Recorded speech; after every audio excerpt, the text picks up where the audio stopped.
Welcome to the Ari Hoffman Show on Talk Radio 570 KVI, your home for the politically homeless on the most Monday of Tuesdays that has ever existed. Streaming live at KVI.com and on the KVI app. If you want to be part of the most dangerous show on the airwaves, call or text the Warrior Injury Law Studio line at 206-421-5757. That's 206-421-5757. Coming up this hour, why didn't Congress enact the DOGE cuts? But before we get to any of that, time for what's happening right here at home. You want me to stick this into my heart? Are you f***ing nuts? Okay, if you are not an internet person and you have been offline for the weekend and you don't subscribe to the mainstream media, this is all going to come as new information. There I am, finishing up the Jewish Sabbath on Saturday night, logging on to see what happened in the 25 hours I was offline. Holy cow, did I not expect to see what had happened. Let's go back in time. So a group of Christians had a rock concert in Cal Anderson Park. Cal Anderson, you might remember, is the site of the former deadly autonomous zone during the Summer of Love of 2020. They have this, and what happens? The Antifa and leftists show up to target the event. When they show up to target the event, they start throwing things at the stage. They start rushing the stage. They start throwing water balloons filled with urine, according to some reports. You name it. To target the Christians who are enjoying a rock concert and praying in a park in Seattle. What happens? Seattle police have to respond. Seattle police are trying to keep the two groups separated. And the leftists, because they are the party of violence, start attacking the Seattle police officers. In fact, 23 of them were booked for various charges, including obstruction and assault. And several police officers ended up in the hospital as a result of their injuries from the psycho leftists. Sounds like just another day in Seattle, right? Yeah, not exactly, because here's where politics get in the middle of all this. Seattle Mayor Bruce Harrell did not like this event. Why? Because Seattle Mayor Bruce Harrell has been on this kick of trying to prove how progressive he can possibly be. And he's been on this kick since about December of last year. I went back and started checking when he started going from being the public safety guy, even though that's just a narrative, that's not actually who he is, into full progressive nonsense mode. And I tracked it back to the lighting of the Seattle Christmas tree this year. This was in December of 2024, because I remember at the time Mike and I were discussing how out of character this was for him. It's a Christmas tree lighting. And what happens? He starts rambling about progressive policies, and we're like, sir, this is a Wendy's. This is a Christmas tree lighting. What are you doing? Do you remember his nonsense? Now, here's how it started. He starts by woohooing in a really weird way, probably to drown out the boos against him. Give a listen. Welcome Seattle Mayor Bruce Harrell.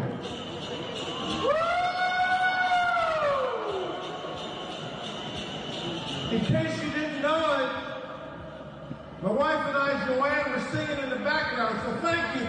We sounded beautiful together, the Jewel Toes. This is our home. This is our home.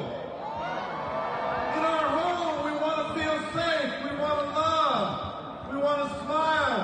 Thank you, Seattle, for making this home.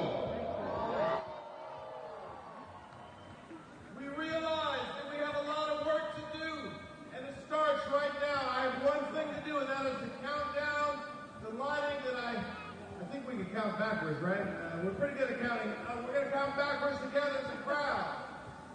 But when we do this, it's very important that we realize that we are rebuilding this great city, and we will, in this state, prove to this country why we believe in reproductive rights, why we love our LGBTQ plus community, why we will fight racism and social justice for all. Okay, so now the crowd that was booing him 5 seconds ago are now cheering him because he's saying the buzzwords. You hear the change in the crowd? It went from boo to woohoo, reproductive rights, LGBTQ, whatever. So he realizes this works on the people of Seattle. He doesn't actually have to deliver on any of these promises. He just has to say it. And since then, it has been nonstop with the progressive nonsense. So what happens after police officers are injured defending Christians against far left and Antifa activists? What happens? Seattle Mayor Bruce Harrell puts out a statement. And in his statement, he condemned the concert and the Christians, not the violence from the Antifa militants, suggesting that the Christian group's presence was deliberately provocative. He emphasized his support for the LGBTQ plus community, criticized anarchists who infiltrated the counter-protests. So basically, he's trying to excuse the leftist counter-protesters who participated in the violence also by blaming it on just a few anarchists. He says this: today's far-right rally was held here for this very reason, to provoke a reaction by promoting beliefs that are inherently opposed to our city's values in the heart of Seattle's most prominent LGBTQ plus neighborhood. Wait a minute. Okay. Those are pretty strong fighting words. You're saying they deliberately went to this park to provoke a reaction.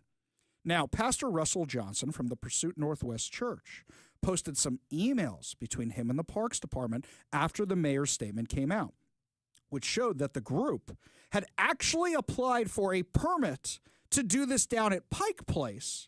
And Seattle Parks Department said, well, we can't accommodate this at Pike Place. How about these options instead? And eventually landed on Cal Anderson Park. Now, anybody should be allowed to protest or have a concert or whatever they want in any park in the city. And I know some of you are thinking right now, wait a minute, Ari, you got all mad when Macklemore said F America during a fundraiser for Hamas in Seward Park in your neighborhood. Was I mad about that?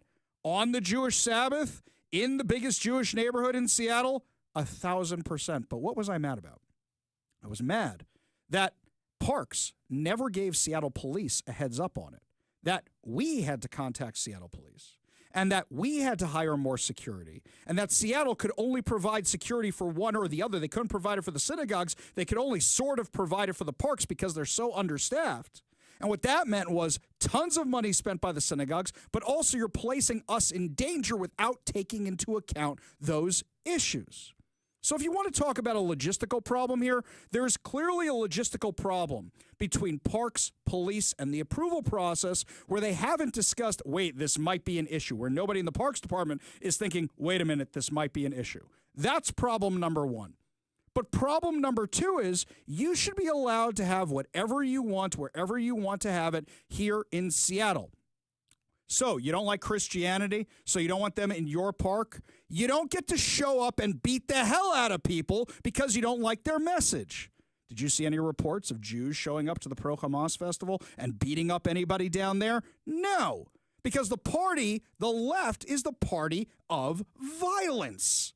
So for them to say, this is our park, we're going to defend it, wow, how summer of love of you, how 2020 of you.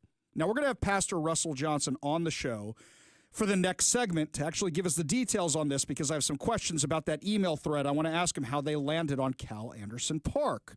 But I also want to hear about their reaction to the mayor because the mayor said when the humanity of trans people and those who have been historically marginalized is questioned, we triumph by demonstrating our values through our words and our peaceful protest. We lose our voice when that is disrupted by violence, chaos, and confusion. So hang on a second. Are you saying our values are with the Antifa guys? Or are you saying our values are with the protesters? What are you saying Seattle's values actually are? Because you demonize the Christian types as far right. You made them sound like they're a bunch of white supremacists. You made them sound like they're a bunch of neo-Nazis. You made them sound like they're the KKK marching. And here's something else. They were forced to shut down their event at some points because things got so bad. What's crazy to me is that then he goes on to call for a review of parks to find out whether alternate locations or adjustments could have been made. Guess what? The pastor posted the emails.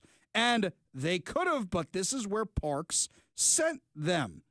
So they're going to try and scapegoat some person in the Parks Department who was just doing their job. I've worked with Parks plenty of times in the past. You know how it goes? I want to have an event here. I'm sorry, that's booked this day. Here's alternate locations that might work for you. Okay, how about this? How about that? Well, it may not be the right size. Okay, we'll go here. They're going to scapegoat some poor person in the Parks Department and fire them because Bruce Harrell now has an issue with the left and the right. He demonizes the Christians and supports the Antifa activists while at the same time claiming it has something to do with the Parks Department. This was the worst statement he ever could have issued because he managed to tick off everybody. You remember the movie The Karate Kid? Mr. Miyagi says to Daniel's son, "You ready?" And he says, "I think so." And Mr. Miyagi says, "No, think so. Go on one side of the road, safe. Go on the other side of the road, safe. Go down the middle of the road, you get the squish like bug." That's what he says in the movie. So you can't say, well, I'm going to try and make everybody happy because you managed to make everybody unhappy. You demonize Christians. You basically threw your own Seattle Police Department under the bus, too, by saying you're going to review their actions. And you supported Antifa. And then you criticized the city for allowing the thing in the first place. You managed to tick off everybody. So the church has issued a statement. The mayor of Seattle owes Christians in Washington state an apology for his bigoted remarks after folks who were holding a peaceful worship event at Cal Anderson Park were violently assaulted for the high crime of expressing their deeply held religious beliefs in the form of a permitted worship event on city property. This is from Pastor Russell Johnson from the Pursuit Church. He said 23 Antifa thugs were arrested. Cops were hospitalized. Church people were assaulted. And the mayor had the audacity to blame the Christians for the violence. He's basically saying, well, it's your fault that what happened to you because you dressed that way. You know what I'm saying with that one. What's crazy to me is that Pastor Johnson did a really, really good job of calling out the mayor, and then the mayor stupidly doubled down on his dumb comments. So what happens is now he's getting flack from the left. He's getting flack from the right. Katie Wilson, who's his only challenger with a viable shot, is a far-left progressive activist. And she does this whole Twitter thread slamming the mayor for allowing this thing in the first place and saying it had predictable results. Yes, Katie, it was predictable that the left was going to be violent and you're supporting them. What does that say about you and who you support? You should just think about that for a second. So Harrell's got problems with the right and the left. So what does he do? He goes running to the left again. And he issues a news statement talking about how dare you do this to Seattle's second black mayor and first biracial mayor. Did anybody mention race at any point in any of these conversations? No. But he's trying to check the little boxes to remind everybody that Katie Wilson is white and he is half Japanese, half black.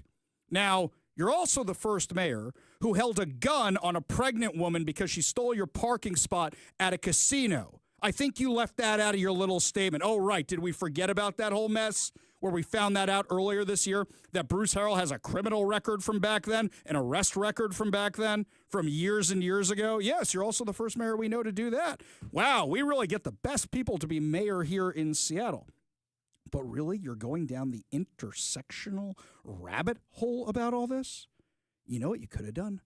You could have apologized.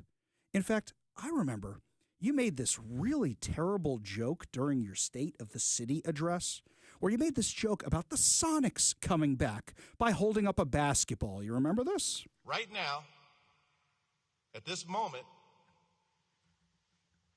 I have an announcement to make. Here comes the basketball. I'm just kidding. So everybody got mad about that. The media was slamming him for that, and he had to go do a mea culpa about the basketball joke, which, by my math, was less than 12 hours after he made the joke. All right, Mayor. Heard any good jokes lately? I haven't delivered any good jokes lately, that's for sure. I've heard a few, but haven't delivered a few, apparently. Have you seen the negative feedback from the joke during the State of the City address? From many friends, trust me. But many people thought it was a funny joke, so it goes both ways, I suppose. What was the idea behind it? The idea is, number one, I'm giving a very substantive speech during the State of the City. A lot of serious issues to talk, and it's a lengthy speech. You know, these speeches go 40, 50 minutes, and so we thought we'd break it up with a little humor. People were very concerned about where we are in getting a Sonics team back, and so I assume people are reading the headlines. It wasn't the greatest news coming out of the All-Star break. So we thought we'd mix it up a little bit, have a little fun with it, but we also, I think people understand how intent we are in getting a team back. So some people thought I was actually announcing a team. I didn't believe they would think that, so I do want to apologize to anyone that really thought that was going to be the announcement, but it was all made in good jest. You apologized over a joke within 12 hours. You apologized over a joke. You still haven't apologized for offending all the Christians. You still haven't apologized for throwing your own police department under the bus. And the police department issued a statement calling out Bruce Harrell. So we've got Mike Solon coming on the show later to discuss that. But he still hasn't apologized for any of that. So what happens? The Christians are having a rally at City Hall today at 5 o'clock. In fact, Seattle Police Department is already setting up barricades for the things because the leftists have already said they're going to target this thing as well. And they're calling on the mayor to resign or apologize. Now, I want to know what you think. Should he resign? Should he apologize?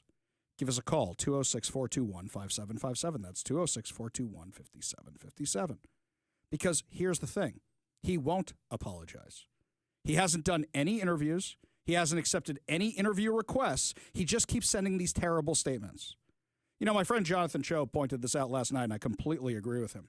He said online last night that the mayor could have said, I was out of town for the weekend. My staff issued these statements, which, by the way, Jamie Housen, who's his guy who's in charge of PR, is the one who wrote the statement. It's got his name all over it. And he could have said, in the future, I'll be more on top of it. You know, I took a weekend. That would be the easiest way out of this, to apologize that way. But he won't do it. Because if he does that, he antagonizes the left even more. And who's his only real viable challenger? The far left progressive.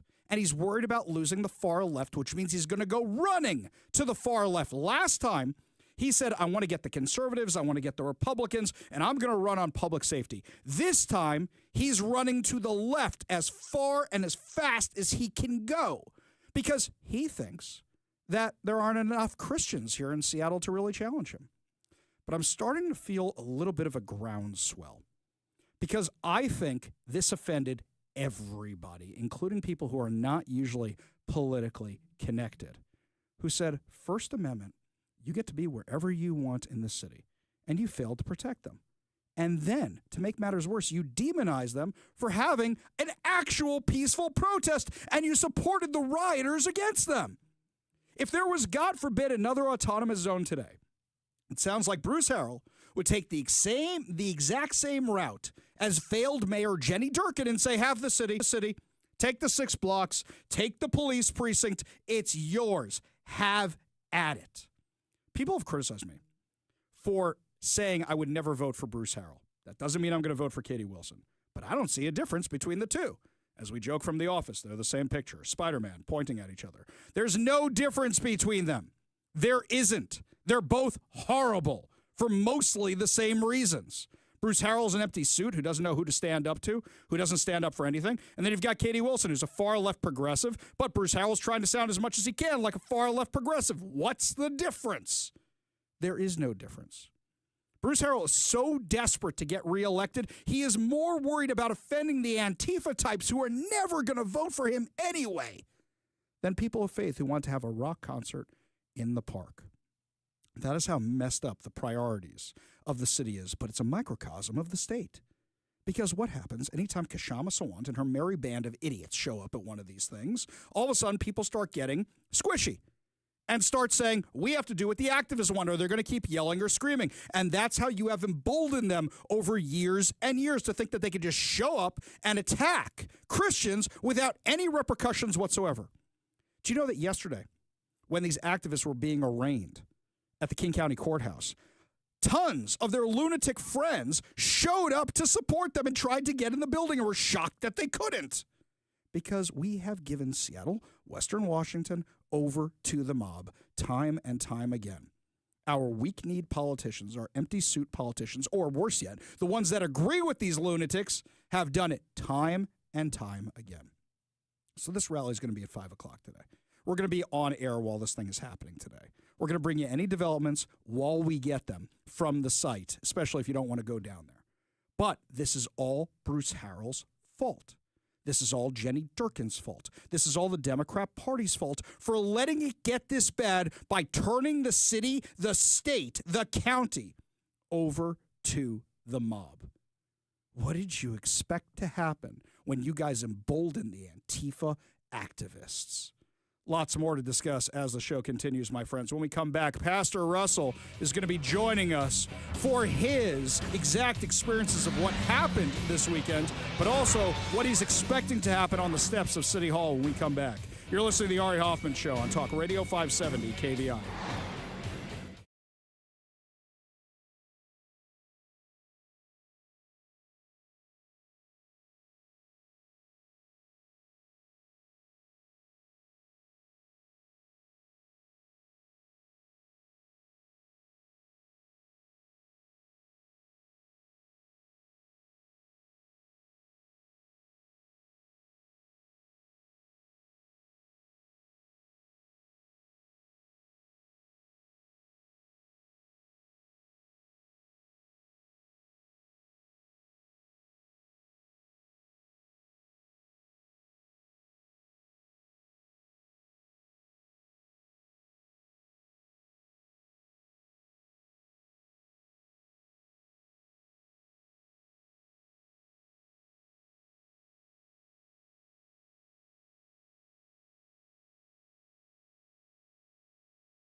Well, my friends, as we were discussing earlier today about this insanity this weekend in Cal Anderson Park, where a whole bunch of Antifa and left-wing activists attacked a Christian group that was having a concert in the park, now the people behind the concert are calling out Seattle Mayor Bruce Harrell because he called them a bunch of right-wing extremists, far-right extremists, you name it. So rather than targeting Antifa with his criticism, he decided to target the Christians themselves, and now they are calling for his resignation. Joining me now, the pastor from the Pursuit Northwest Church, Russell Johnson. Thank you so much for being with us today. Hey, I appreciate it. Thanks for the opportunity, Ari. Yeah, always a pleasure. So let's break this down for a second. You guys were having this concert in Cal Anderson Park. The left-wing activists showed up. What triggered the melee? Yeah, we were there on Saturday for a worship event that featured kind of like a family community day as well. Free haircuts, face painting for the kids, grocery bag giveaways, free bikes, things of that nature. And it also involved a worship portion with our music team from the church, and interlaced with testimonies from people whose lives have been turned around by a relationship with God. And as soon as the music started to play and people started to share, felt like all of hell began to break loose as hundreds of Antifa members swarmed the event, started attacking, physically assaulting people who had gathered to worship, throwing water balloons filled with urine, hitting people with objects, attacking the police. Obviously, as you know, some SPD members ended up in the hospital. 23 of the violent agitators were arrested. It was very clear to everybody who was there who was the aggressor and who was on the receiving end of that aggression. Apparently, that was clear to everybody except Mayor Bruce Harrell, who that night put out a statement blaming the church and saying that we brought it on ourselves, we deserved it, and on top of that, in the future, he's going to make it exceedingly difficult for similarly themed religious groups or events to obtain permits to hold worship meetings in a public park. Now, I find this ridiculous on multiple levels, but let's break it down one by one. So the first one is he decides to attack you guys when the video evidence clearly shows that Antifa were the aggressor. Second of all, Seattle Parks didn't have to give you the permit, as I understand it. So they didn't have to give you this permit. They could have said you could have been somewhere else. And on top of that, then he comes out and demonizes you guys, probably because he's trying to score political points with the left, which he's been doing for over a year now. I mean, this is the same guy who let pro-Hamas people have a fundraiser for terrorist organizations in Seward Park in the heart of the Jewish community on the Jewish Sabbath. So we know what kind of guy we're dealing with here. Yeah, absolutely. And, you know, on top of that, the mayor tried to create this ideological content of like, we maliciously and provocatively chose Cal Anderson Park because that's, you know, what we were trying to do and stir up all of these things. Well, no, actually, we released the emails today on my Twitter. It was actually the city that recommended we go to Cal Anderson Park. We tried to pull permits for 2 other locations, and the city told us no. How about Cal Anderson Park? So the city directed us there. We said, fine, if that works for you guys, that works for us. And then the mayor has the audacity to come out and try to gaslight people of good faith that it's actually our fault for being hit. It's our fault for being abused. It's our fault for being attacked, because you were there promoting values that are antithetical to Seattle values. And then, of course, when we said, well, that's BS and, you know, that's not true, then the mayor doubled down on this ridiculous statement and said the only reason why we were fighting back against him is because he's the first biracial mayor in Seattle. It's like a clown show. It's like an episode of SNL. When I read that statement from the mayor, I literally had to double check the X account to make sure it wasn't fake. That's how ridiculous it was. And so he has created a mess by virtue of his own malicious intent mixed with incompetence. And now he's paying the price for that. And half of the people who have responded to me who are coming to this rally tonight in their DMs or emails or texts, they start off by saying this: "Hi, Pastor. I want to let you know I'm not a Christian and I'm not a conservative. However, this is beyond the pale, so we are happy to stand with you tonight." So, you know, what Mayor Harrell has done is actually galvanized like a broader movement in Seattle of people who are just fed up with the political establishment coddling violent agitators for the last 5 years. Since the days of Chop, Chaz to current day, they have coddled them, they have provided political cover for them, and they have told us to not believe what our eyes are seeing. Anybody who saw the videos, anybody who was at that event, all of the police, anybody with a brain knows exactly what went down. Everybody except Mayor Bruce Harrell.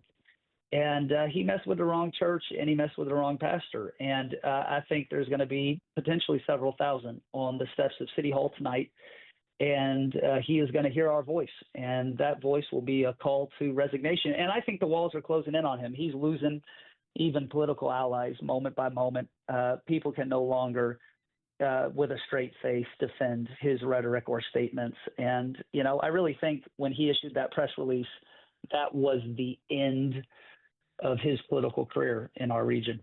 Pastor, we got a few more minutes left with you, so I have a few more questions. And one of them is, you said anybody with a brain. Clearly, that excludes the Seattle Times, because the Seattle Times tried to paint you guys as the bad guys as well. And I absolutely loved your response to them when they reached out for comment after demonizing you the day before. Tell us about that interaction. Yeah, it's like they expect me to succumb to their attempts at Stockholm syndrome. You know, they write the most incendiary headline possible and plaster it on the front page of a newspaper that nobody reads anymore, and called it the fascist family values. I mean, why doesn't the Seattle Times just change their name to, you know, the press office for Antifa? And then they have the audacity to reach out to me today, kind of hat in hand, like, hey, could you provide us comment? We'd like to do an interview. Can we call you? Can you respond? And I'm like, y'all, the same organization that 24 hours ago is maligning us in the headlines of your newspaper, and now you want comment from us? I would talk to the Stranger blog before I would talk to the Seattle Times. You know, they've just lost all credibility. They're not a serious news organization. Their journalists should learn how to code, because that thing is a sinking ship. And it's just, you know, it's like the emperor has no clothes, but the mainline media and the leftist political establishment want to keep telling us not to believe what we all clearly see. And so, you know, I just called it out and said, no, I'm not interested in talking with you guys ever again. You've already played your hand, and you actually have no interest in reporting in any type of fair, equitable, or balanced way. You're just interested in taking cheap shots at people of faith. Yeah. And, you know, I think tonight we're going to have Christians there. We're going to have Jews there. We're going to have Catholics there. We're going to have agnostics there. We're going to have atheists there. You're going to have people of every political stripe and religious background, because I think this is a galvanizing moment for the city. This is not just about, hey, stand with me because I'm aggrieved by virtue of what the mayor said about the church and people of faith. No, he's trampling on the constitutionally guaranteed First Amendment rights that make up what it means to be an American. We don't all have to agree on religion, but to be an American, we should at least agree on the basic rights that are guaranteed and enumerated and called out and granted by our Creator. And I think this is why it's galvanized this type of response. People are fed up, and rightfully so. I think you're 100% right. Just before we let you go, and this is going to sound blasphemous given your profession, but we do advocate for the devil on the show. So just to play pro-devil's advocate for a second here on the show, I'm reading the emails you mentioned with regards to the Parks Department. What they replied with, I would also suggest considering other Seattle Parks locations. When I connected with the Parks Department last year, Cal Anderson Park on Capitol Hill, South Lake Union Park on the south side of South Lake Union were both available. You guys should be able to have this concert wherever you want, but how'd you guys land on Cal Anderson Park? Is it the city said, hey, let's go there, or was it they had a lack of options and you guys chose it? Yeah, I mean, I think it was kind of the law of diminishing options. You know, we tried Pike's Place first, and they tried a location near the UW, and there was always just reasons with the city and red tape why it wasn't going to work. And I think South Lake Union just was not the best location for where, you know, the organizers of the event felt like it would be best to try to rally people to. But, you know, as some of the team that helped put together this worship event don't even live in the state. You know, I was born here, raised here, live here, but they're not these calculated people who are studying, you know, geopolitical maps to figure out what's the hotbed of what seat, of what place, of who's the legislator and who's the park named after. I mean, they're just hosting worship events around the nation, and Seattle is one of their stops, and they happen to be my friends, and I partnered with them for the event. And so, but I think the broader point that so much in the mainstream media is missing is that it shouldn't be incumbent on people who happen to be on the more right side of the political spectrum to tiptoe or walk on eggshells around violent leftists and their political supporters in order to try to strategically pick an area where they feel like there will be the least amount of chance that they get physically assaulted. I mean, this doesn't even sound like America.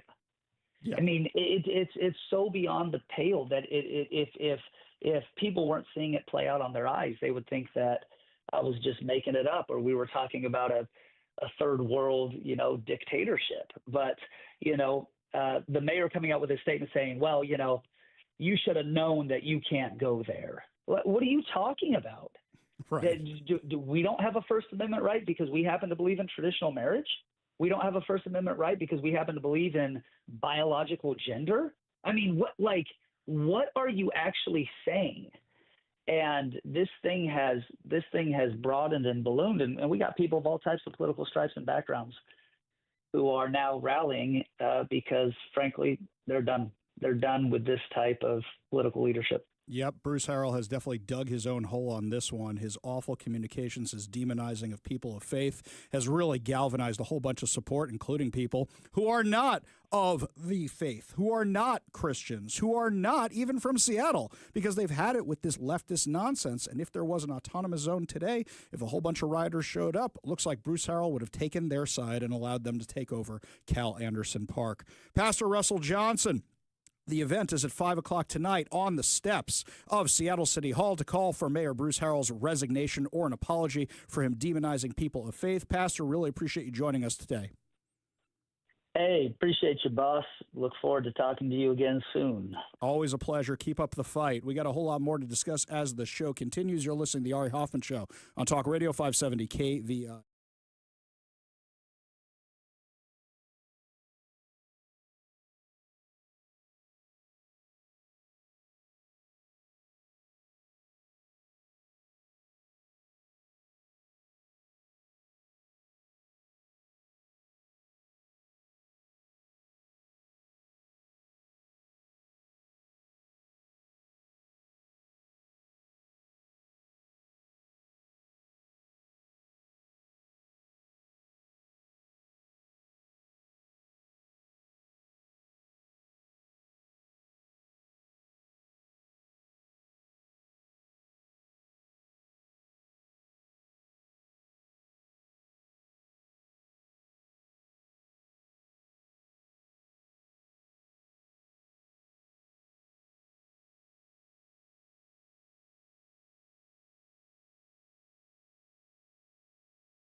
So it looks like there's a little bit of a war brewing inside the GOP. When you have control of the House of Representatives and the Senate and the White House, you should be asking why Congress is getting so little done. I know everybody was excited about the big, beautiful bill, but what did we call out last week? We called out the fact that the DOGE cuts were not in the big, beautiful bill. And now a lot of people are calling that out. You want to spend money on military and defense? Great. I completely agree with it. You want to spend money securing the border? Great. I completely agree with it. But you're never going to fix what's happening in our country with the budget unless you address entitlement programs. So at the very least, what you can do is do the DOGE cuts. You're talking about more than 70% of Americans approve of what DOGE is doing, approve of getting rid of waste, fraud, and abuse. So why isn't Congress doing anything about it? Now, right now, we do know that so far, DOGE has found 12.3 million individuals listed at the age of over 120 in Social Security. Now watch. The left is going to do the same thing they did with Medicaid. So when they said, hey, there's all these freeloaders on Medicaid who shouldn't be on Medicaid because they could be working jobs, but they refuse to, we're going to kick them off. The left says, oh, they're cutting Medicaid. No, that's not what's happening. So now when you find 12.3 million people who are getting these benefits from Social Security, don't you think that's waste, fraud, and abuse? If they're over the age of 120, I think the oldest person in the world is 112, maybe 113 right now. I was watching some interviews on Fox News last night with Elon Musk and crew, and they were talking about how they found people whose birthdays were in the future. Either that's a massive typo or there's fraud going on, and why hasn't been addressed? And Congress went on vacation this week. So even though we're talking about we could be doing all these cuts right now, the DOGE cuts, the stuff that everybody agrees is insane, Congress hasn't voted on it yet. And meanwhile, our credit rating has been downgraded by Moody's. Republicans have nobody but themselves to blame at this point because this is something that should have been a no-brainer. This Congress has passed so few bills. What are they doing all day, every day in the Capitol? We go to the Warrior Injury Law studio line, take a call from our friend Transit Joe. Transit Joe, what's up, man? What's up is like a lot of other hopefully patriotic Americans of the center and the right were absolutely disgusted in Bruce Harrell, Katie Wilson, and the rest of the woke mob in Seattle. And you know I voted for Joe Biden and Kamala Harris, and I'm mad because we not just have in the First Amendment, you know, the right to freedom of free speech to a large extent. We also have freedom of religion. We have freedom of peaceful assembly. We have freedom to peacefully petition for redress of grievances. And we also have freedom of the press. And yet, where are the Democrats in condemning all of this, Harry? Well, better question for you. Where's the ACLU? Shouldn't the ACLU have said this isn't appropriate? They should be out there saying anybody who wants to march can march. I remember when the ACLU was even defending the KKK's right to march, if I'm not mistaken, saying, hey, they want to march, they get to march. It's the First Amendment. They get to do that. But here, oh, no, you're Christian. We disagree with you. We don't want you marching. We don't want you having your rock concert. It's insane. And Joe, I think the fact that you called me to discuss this shows how many people in the center, how many people on the left, how many people who are liberals who are not leftists have said we've had enough of this nonsense, and also why are you letting Antifa destroy our city, attack our police officers, and attacking people of faith who were just there to have a concert? Appreciate the call. Appreciate you being part of the show. You want to be part of the show, you give us a call or a text at 206-421-5757. That's 206-421-5757. When we come back, Democrats are spending millions of dollars to try to get back young male voters. Yeah, good luck with that, guys. Might be too little too late. We'll give you the reasons on why they lost him in the first place. You're listening to the Ari Hoffman Show on Talk Radio 570 KVI.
I laughed when I saw this story. The Democrats still don't know why they lost so badly to Donald Trump in 2024.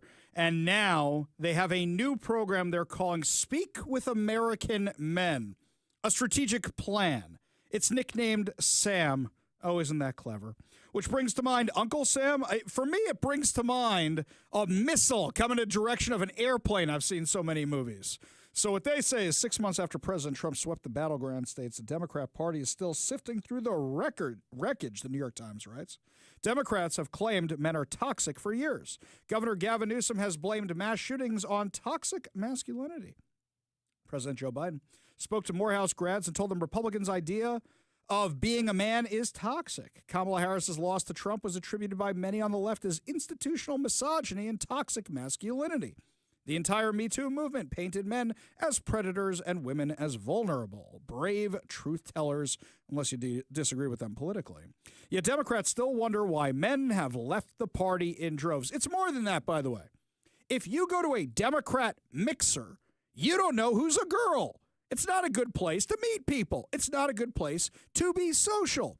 You also have a party that puts tampons in men's bathrooms.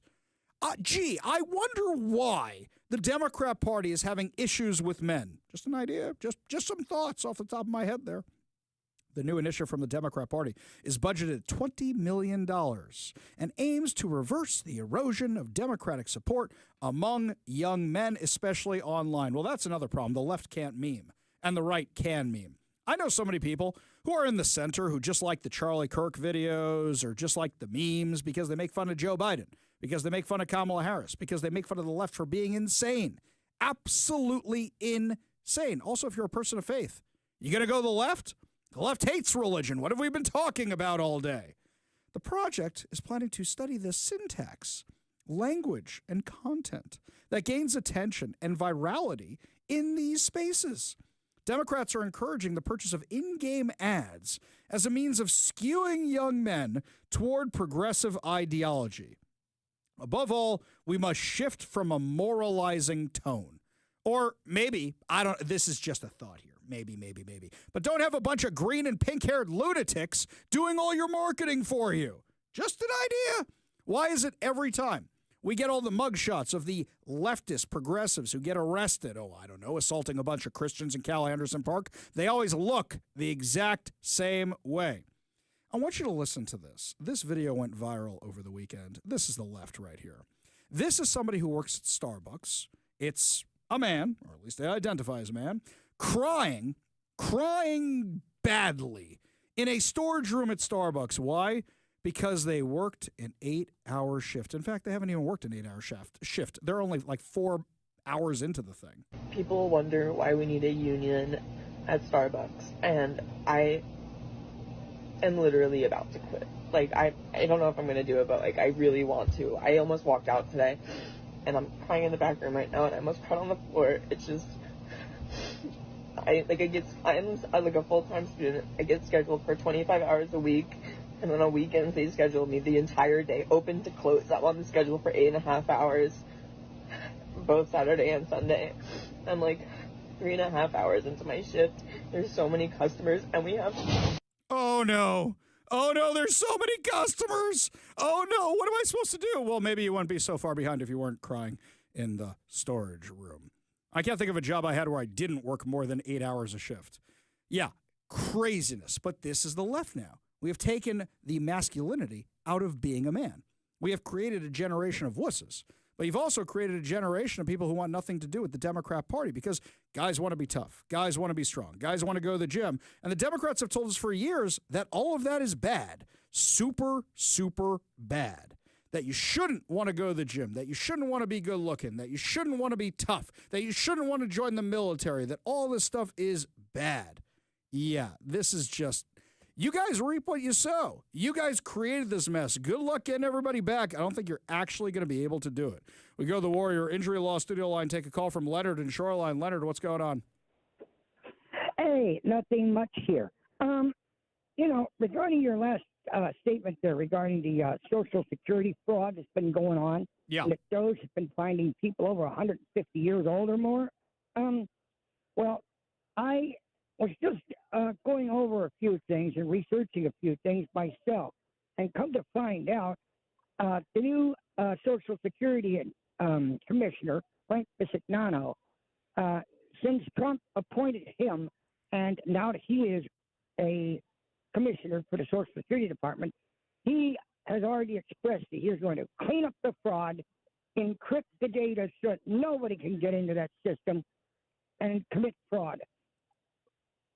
Okay. I mean, I hope he does that. But right now, the Republicans also said they were going to cut waste, fraud, and abuse, and they haven't codified the DOGE cuts yet. Need that to happen. Leonard, appreciate the call. Appreciate you being part of the show. You want to be part of the show, you give us a call or text at 206-421-5757. That's 206-421-5757. Over on the text line, Linda says, Ari, regarding Bruce Harrell, apologize or resign. How about an apology and resign? He needs to go. He's been very ineffective as a leader of the city. And it seems like most people over on the text line completely agree. They've had it with Bruce Harrell. Question is, this would have been a great opportunity for the GOP. But unfortunately, I don't see anybody with a pulse from our side in the mayor's race in Seattle. Lots more to discuss as the show continues, like has Bob Ferguson weighed in on any of this insanity over the weekend? Or is he pulling a Jay Inslee? Oh, that's news to me. We'll discuss when we come back. You're listening to The Ari Hoffman Show on Talk Radio 570 KVI.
Welcome to the Ari Hoffman Show on Talk Radio 570 KVI, your home for the politically homeless, streaming live at KVI.com and on the KVI app. If you want to be part of the most dangerous show on the airwaves, call or text the Warrior Injury Law Studio line at 206-421-5757. That's 206-421-5757. Coming up this hour, Bob Ferguson vetoes a bill to study why Washington is unaffordable. Gee, why do you think he would do that? But before we get to any of that, how about some true crime for you? So the case is ongoing regarding the illegal immigrant Raul Benitez Santana, who I can't believe I still have to say allegedly, who allegedly killed a Washington State trooper while this illegal immigrant, who shouldn't have been in the country in the first place because he has an extensive rap sheet, was driving at over 100 miles an hour while drunk and high on I-5 near Marysville. Now, Jeremy Harris and Como News have been doing a stellar job covering all of this. So Jeremy Harris actually has a whole thread up on Twitter, on X, showing everything that's been presented by both the defense and the prosecution. On Friday, we did a whole deep dive into the public defender who's trying to make the case that this was just an accident. Just everything's gone wrong. Yeah, the guy was driving drunk and high, shouldn't have been in this country in the first place. And now we know that his attorney is admitting pretty much everything he did, which is beyond crazy. What am I talking about? His public defender is now admitting that he was driving on the shoulder in excess speeds and plowed into the Washington State trooper. It'd be one thing if the trooper was helping a disabled vehicle in one of the lanes of the freeway itself. It wouldn't excuse the behavior, but at least you might understand how it could happen a little bit more. But this guy passed on the right side, on the shoulder, because he wanted to get around a truck.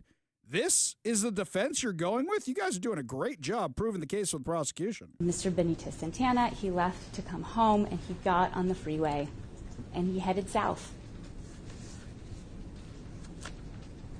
And yes, he was speeding. He told the police that he was speeding. And as he's headed home, he sees a semi in the slow lane, going fast, and he passes that semi. And when he passes that semi, he activates his turn signal. Hang on a second. You're telling me the semi-truck was going fast, so he needed to pass it at a faster rate of speed? That's your excuse. Oh, but he used his turn signal. So we're going to be fine. By the way, dash cam footage from the truck shows him passing on the right side. Anybody here take driver's ed before? Which side are you supposed to pass on? Right. So right now you're admitting everything your client did. And he merges over. He merges over into the right lane. Turns the turn signal off. Turns it back on, indicating that he's going to merge right again into what would have looked like an empty area of the road. Unfortunately, it is the shoulder. Not unfortunate. Oh, it just appeared. Oh, it was just turned into the shoulder. A full lane of traffic just magically became the shoulder. No, he was swerving through vehicles at about 112 miles an hour while drunk and high, and was too stoned or drunk to realize that he was swerving into the shoulder. Really, you're doing a great job making the case for the prosecution. Maybe that's the plan. But he turns his turn signal on. Turns the turn signal on. All is forgiven. He actually uses turn signal. And merges into it. And it is only after he merges in to the shoulder, and he's only there for seconds, but suddenly those brake lights come on in front of him. And that is when you see his car slam on the brakes and try to swerve left to avoid. Hang on. I can't. What do they tell you in driver's ed? How many car lengths do you need for every 10 miles of speed in order to stop? It's 1 car length for every 10 miles of speed. So the reason you only had a few seconds before you plowed into the cop car is because you were going at 112 miles an hour while drunk and high, and you were driving on the shoulder and plowed into. Can I stop saying alleged? Can I stop saying alleged? She's literally admitting every single thing her client did wrong that night that killed a Washington State trooper. You know, on Friday, I had to do my legal analysis. I had to put on my legal hat from my one pre-law course I took in college, which I got an A in, by the way. Today, I don't even have to make any assumptions or interpret any law. She's literally admitting everything. Now, I understand everybody's entitled to a defense. And I understand that public defenders are not going to give you the best defense. But here, she's literally proving the prosecution's case. You couldn't come up with anything better than this? No, of course not. Because it's so cut and dry. This guy never should have been here. He was here because of Jay Inslee and Bob Ferguson's sanctuary state laws. But there is just not enough time for him to do that. And so his car hits the back of Trooper Gadd's vehicle. And the force of this impact sends his car flying across I-5. It skids across the road, turning, landing over toward the left side of the road. By the way, that's an understatement. The video from the dash cam footage, you see sparks, you see fire, you see it going across the freeway. It's insane. Jeremy Harris is doing a great job covering this for Como News and breaking it down over on X. If you don't follow him, you definitely should. But she just admitted her client was speeding. Her client was passing on the right side of the road. Her client was driving on the shoulder. Her client was driving in excess speeds and plowed into the trooper's car. Case closed. You know, the prosecution rests, Your Honor. Thank you to the defense attorneys. Because this is indefensible. This is indefensible. And never would have happened if not for Bob Ferguson and Jay Inslee's sanctuary state insanity. It literally costs lives. And why the Democrats keep holding on to it? What, for some virtue signaling? Oh, people are just here to pick crops? This guy wasn't. This guy had a massive, massive criminal record. And you guys didn't deport him because you signed the law 2 days before he got fully convicted. And that meant he couldn't be deported anymore. Well done, guys. Really, just amazing job. Incredible job. It's unbelievable. It's not unbelievable. This is the result, the predictable result.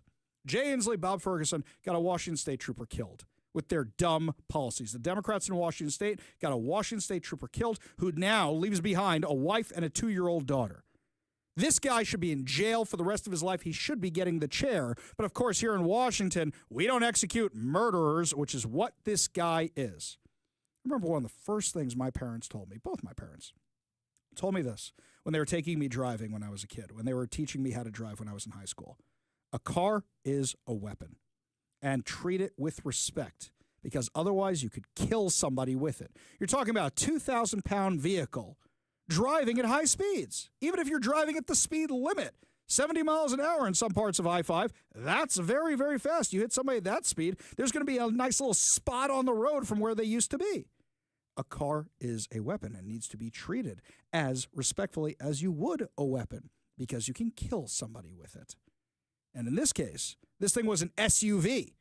This thing was a giant SUV, a bomb on wheels. And that's exactly what happened, because you lit the fuse with a guy who never should have been driving because he has a history of driving violations, but also is an illegal immigrant with a criminal history who was drunk and high driving at excess speeds. What did you expect to happen?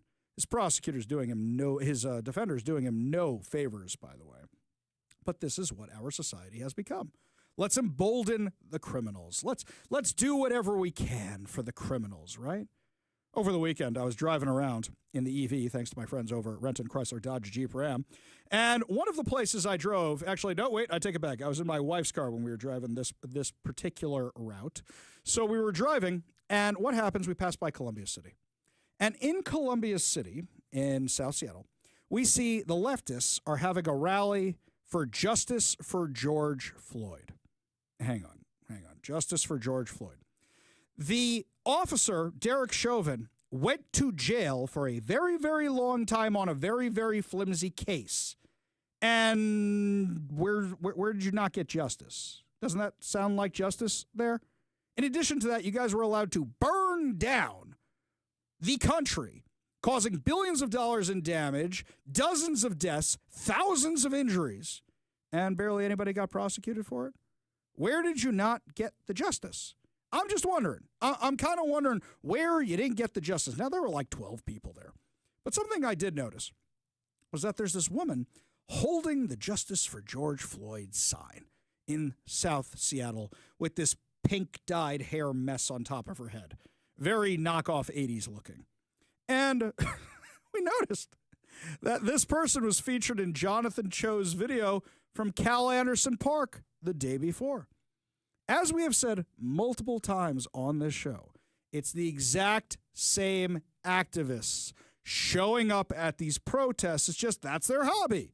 You may like to go to Comic-Con, may like to go to museums, you may like to go hiking, whatever it is. These people like to protest.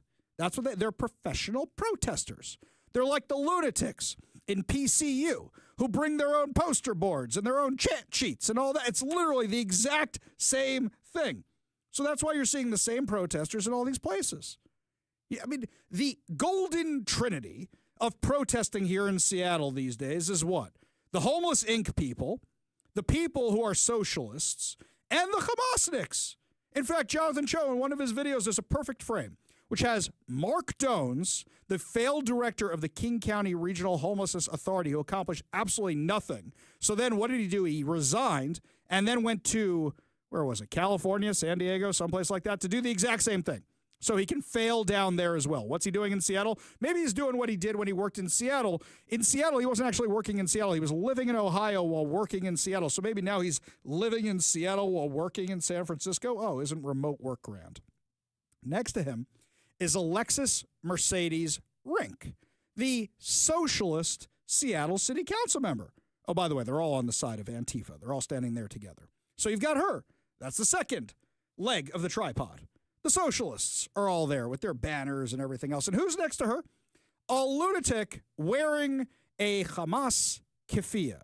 By the way, I do love the nut job who is holding a sign while wearing one of these keffiyehs that said something against transphobes. You do realize that everybody in Hamas is a transphobe, as you would describe them, because they will throw anybody who identifies as transgender off the nearest roof. But you're supporting them? That's how dumb these fools are. Absolute crazy people. Crazy people. That's how dumb these people are. Or maybe they just like to protest. Maybe this is just their hobby. Also, you couldn't help avoiding these headlines over the weekend. What was it? Gas prices are the lowest they've been for Memorial Day weekend in however many years. And I said, not here they ain't. It's almost $5 a gallon to fill up on Memorial Day weekend. So why were the gas prices so high here and nowhere else? Because of Bob Ferguson. In fact, the press secretary was talking about this on Friday. As we head into the Memorial Day weekend, a quick update on gas prices. According to the fuel savings platform Gas Buddy, the national average price of gasoline is expected to be $3.08 on Memorial Day. We expect that to continue to decline because of the president's energy policies. But this is down from Memorial Day last year. And adjusted for inflation, it's the second cheapest price for a gallon of gas on Memorial Day since 2003, thanks to President Trump. $3.83. My God, what a bargain. $3.83. That's at least $1.20 cheaper than it is here. Yeah, they're not coming down here, and they're not coming down here because of the taxes. You remember when Flip-Flop Ferguson said we couldn't tax our way out of this? Neither budget is close to one that I can sign for two key reasons. First, they each propose far too much in taxes. Okay, with that, I think we're ready to sign this budget. Okay. Yeah, so he's signing a budget which has the largest tax increase in Washington state history. The largest tax increase in Washington state history. From now on, anytime you talk about Bob Ferguson, you have to say, you mean the governor who signed the largest tax increase in Washington state history? This weekend, you know how many people said to me, I don't know if I can afford to live here anymore with what he's doing. These are normal people. These are not people who necessarily listen to my show. These are not people on the right. These are people in the middle who just go, I cannot believe what this is going to do. Talking about how the rich people already left, how Bezos already left, how companies are already leaving, how it's going to continue, and we're going to be left holding the bag. And they're going to say, how did this happen? Because you guys did this. You guys taxed everybody beyond belief. And then what do we get for it? Do we have the best police force in the world? Are we the most safe anywhere? No. Remember, Bob Ferguson said, here's $100 million where you can hire new police officers with. No, you can't. The money's not even actually going to that, but he's going to lie and say that. Bob Ferguson seems to have been in hiding. Did you hear anything from him this weekend about what happened at Cal Anderson Park with the Christians who were assaulted by Antifa, who were attacked by Antifa? Did you hear anything from him at all? At least Jay Inslee, when the autonomous zone happened, that's news to me. Flip-Flop Ferguson is hiding. You can't find him anywhere because he doesn't want to chime in on this. Either way, he loses. That's not leadership. That is cowardice. But that's what Bob Ferguson is. He was a coward when he caved to the left on the taxes. He's a coward on everything else. Oh, he's real tough behind a lawsuit. He's real tough when he's got a lawsuit against you. But not real tough when you see him face to face. This state. Some people say, Ari, why do you stay? Because it's my state. I like fighting for it. A lot of other people are stuck here for whatever reason. They can't move because they're waiting on a pension, or it's a job thing, or it's a family thing, or whatever the case may be, which is why we have to keep fighting. And I wonder if this thing with Bruce Harrell targeting Christians may have galvanized a lot of people who weren't politically affiliated before. Take somebody like me. I didn't get involved in politics until it started affecting my religion, and look at me now. Somebody said, I think it was Todd Herman actually, said the biggest mistake that Jay Inslee made was shutting down Ari Hoffman's companies because then he got stuck with me filing public disclosure requests all the time. Is this the thing that's going to galvanize you? Is this thing which happened in Cal Anderson Park with Bob Ferguson being silent, with Bruce Harrell targeting Christians, supporting Antifa, throwing the Seattle Police Department under the bus, is this going to be the thing that finally galvanizes a lot of people who weren't politically involved before? Let me know what you think. 206-421-5757. That's 206-421-5757. When we come back, my friends, lots more to discuss as the show continues, including Creepy Chris Rakedell is back, and he's got some interesting takes. I call them lies on public education when he's confronted with his own record. We've got that insane audio for you when we come back. You're listening to the Ari Hoffman Show.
Creepy Chris Rakedahl, the superintendent of public instruction here in Washington State, did a very long, extensive, about an hour interview with TVW.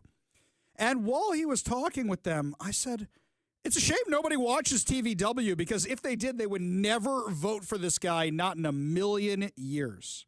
So, for example, Creepy Chris Rakedahl said that whole thing about boys beating girls at women's sports just ain't happening. And our athletic association, which is actually not a state agency, so the Washington Intercollegiate Athletic Association, WIAA, it's not part of my office. It's an independent organization that runs. They, for almost 15 years, or maybe more than 15 years, have had an inclusionary policy for transgender youth, and it's gone, quite frankly, very well. Stop. No, it has not gone well. In May 2024, Veronica Garcia, a biological male, won the girls' 400-meter state championship in the 2A division in the WIAA state championship meet in Tacoma, displacing Lauren Matthew. In 2022, Aspen Hoffman, a biological male, helped Seattle Academy girls cross-country team qualify for the state championship and broke a school record in the girls' 5,000-meter race. In May 2024, biological male won a girls' cross-country championship, as noted in reports by the Quilcene School District's decision to ban transgender athletes from girls' sports. So, you think this is working extremely well? That's your definition of, well, then now you know what he wants. He doesn't want your girls to actually win. This is a guy who's in favor of men dominating in girls' sports. Please continue. Because it's about engaging parents and it's about schools understanding. Engaging parents? Anytime parents object to this, you label them transphobes and you have them ejected from the games. And then accommodating them with private spaces and all of that. And they're not accommodated with private spaces. They literally share the same locker room. What are you talking about? And it isn't until this administration came and made it a national issue that suddenly people think there's a crisis. And hang on. 2024, 2022, 2024. All of that is before the current administration. Man, anything this guy say true? You know, they have this false sense that kids are in the wrong locker rooms, which just does not happen. It doesn't happen. It just doesn't happen. I just listed 3 examples. There's a ton more, but it just doesn't happen. Right, Chris?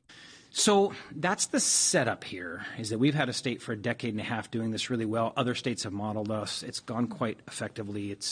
There's a lot of trans youth. There are very few who actually participate in athletics. Whoa. If it's going so well, why are people objecting to it? If it's going so well, why are people objecting to it? If it's going so well, why are girls not getting the scholarships? Come on, Chris. Answer the question. This is flat out lies coming from him. I wish the TVW, yeah, that's what they're called. TVW anchor had pushed back on this and cut him off and said, dude, you're full of it. Now you know why Chris won't come on this show anymore. You know, he used to come on the show. Came on the show 2-3 times, I believe it was. He won't come on the show anymore because you saw what I just did to that one segment there. I wouldn't let him get away with this nonsense. Why do you think he doesn't do interviews with anybody on the right anymore? Because he knows what questions he's going to be asked and he can't defend them because he is a liar. And now suddenly it's a big issue. So they're after us as a state. They're after my office for enforcing the law. And like we described earlier, it's supposed to be a enforcing the law. You mean discriminating against girls, destroying women's sports? I didn't know that was the law. Process where they investigate, grab documentation, make a finding, we get to appeal. They have yet to actually engage us. So we have no idea what they're considering an investigation. They don't need to. We have the video footage of these girls losing because a man was in the same sport. We have report after report after report.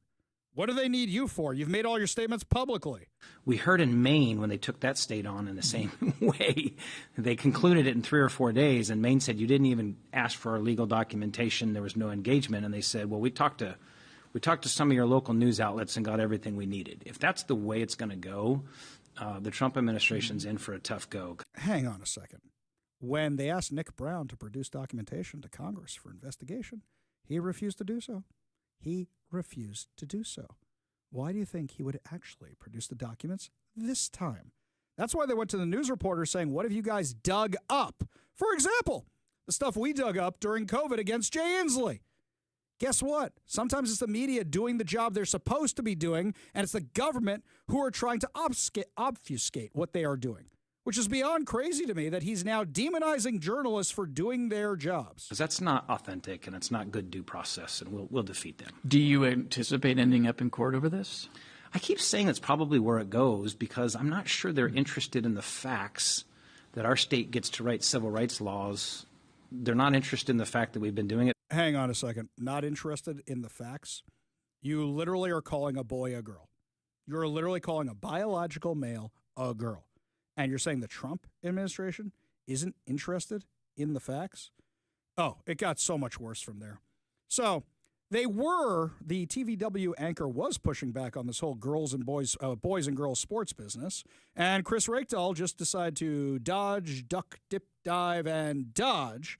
And, of course, lie a whole bunch. The La Center district has been in the news lately, the Tumwater district. There is, as you say, this has become an issue, and it's become kind of a cultural touch, kind of culture war issue.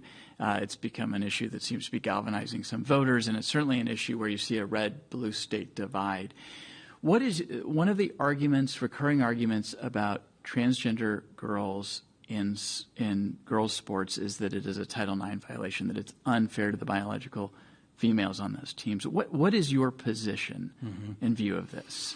Well, our position is that the federal law doesn't describe Title IX beyond the words that are there, sex. They don't say biological sex or sex at birth. And so the states for decades. You mean they don't have made-up terminology that you guys have used to circumvent their language?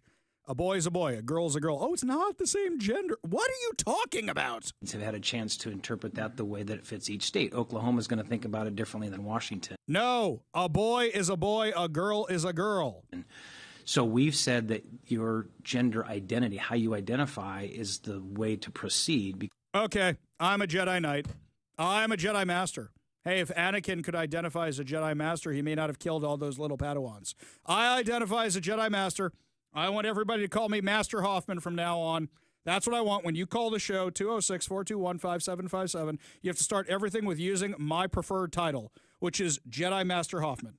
I need you to say it in its completeness right there. I need you to do that every time you call the show. Because there are, legitimately transgender youth by identity. There are transgender folks by biology. This is the part that's frustrated people, and they come at me and attack me pretty good. Wait a second. You didn't make that argument a minute ago. Now you're making the biological one, which, by the way, is such a small sliver of the population. If that's what this is about, we can fix that without inconveniencing everybody else. And in fact, the majority of people who are born with those abnormalities, they're not the ones having the issues identifying how they identify. It's the ones who are making this up as they go along because there's a mental issue here where they are not accepting reality. We used to treat that, like people who want to cut off their arms. That's not normal. We used to treat that. We used to get them help. Instead, you're emboldening them to continue with that, and you're not helping them. You're making things worse. Because as we have found time after time after time, every time we dig into this, there are mental health issues at play. And when they are not addressed, the suicide rate actually goes up either way, whether you address it, whether you don't address it. So whatever you guys are doing is not working out very well. So how about we be real about the conversation here, huh? We have intersex births. There's a percentage of our population where you are not born one way or the other. There is transgender identity based on hormonal balances. This is a biological issue for nearly all of these kids. So that alone should make us pause and sort of think twice about this. You hear arguments of safety, and what I say to them is this is so rare that I wonder why folks aren't questioning the 250-pound senior linebacker who gets to dismantle the 110-pound freshman wide receiver or running back. We don't even think about safety when it's male on male, female on female, or trans. That's the moment we think about it. If we're talking safety, let's really talk about safety because other. Okay, dude, do you know anything about wrestling? We have different weight classes in wrestling for a reason. That's why we do these things. That's why we have separate girls and boys sports. But you don't want to have that conversation. All right, you want to have the conversation? Let's have that conversation. But you don't actually want to do so. When we come back, my friends, lots more to discuss as the show continues. Governor Bob Ferguson, is vetoing legislation that would have done an investigation into why things are so expensive here in Washington. Gee, I wonder why that is. We'll discuss it when we come back. Plus your calls. You're listening to the Ari Hoffman Show on Talk Radio 570 KBI.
My friends, last week we kept talking about how Bob Ferguson signed the largest tax increase in Washington state history.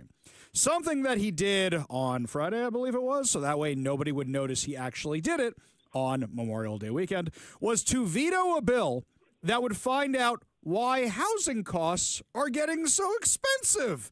Gee, that's a real head scratcher. Now, mind you, this bill made it through the House and the Senate, made it to his desk, and he vetoed it, which means it had bipartisan support because, unfortunately, we don't have enough Republicans to do anything on their own around here, which means they had some Democrat buy-in. Gee, why do you think the governor would veto a bill to find out the main drivers of high housing costs? Joining us now, Representative Mark Clicker from Walla Walla on the Warrior Injury Law Studio line to discuss. Thank you so much for being here today, sir.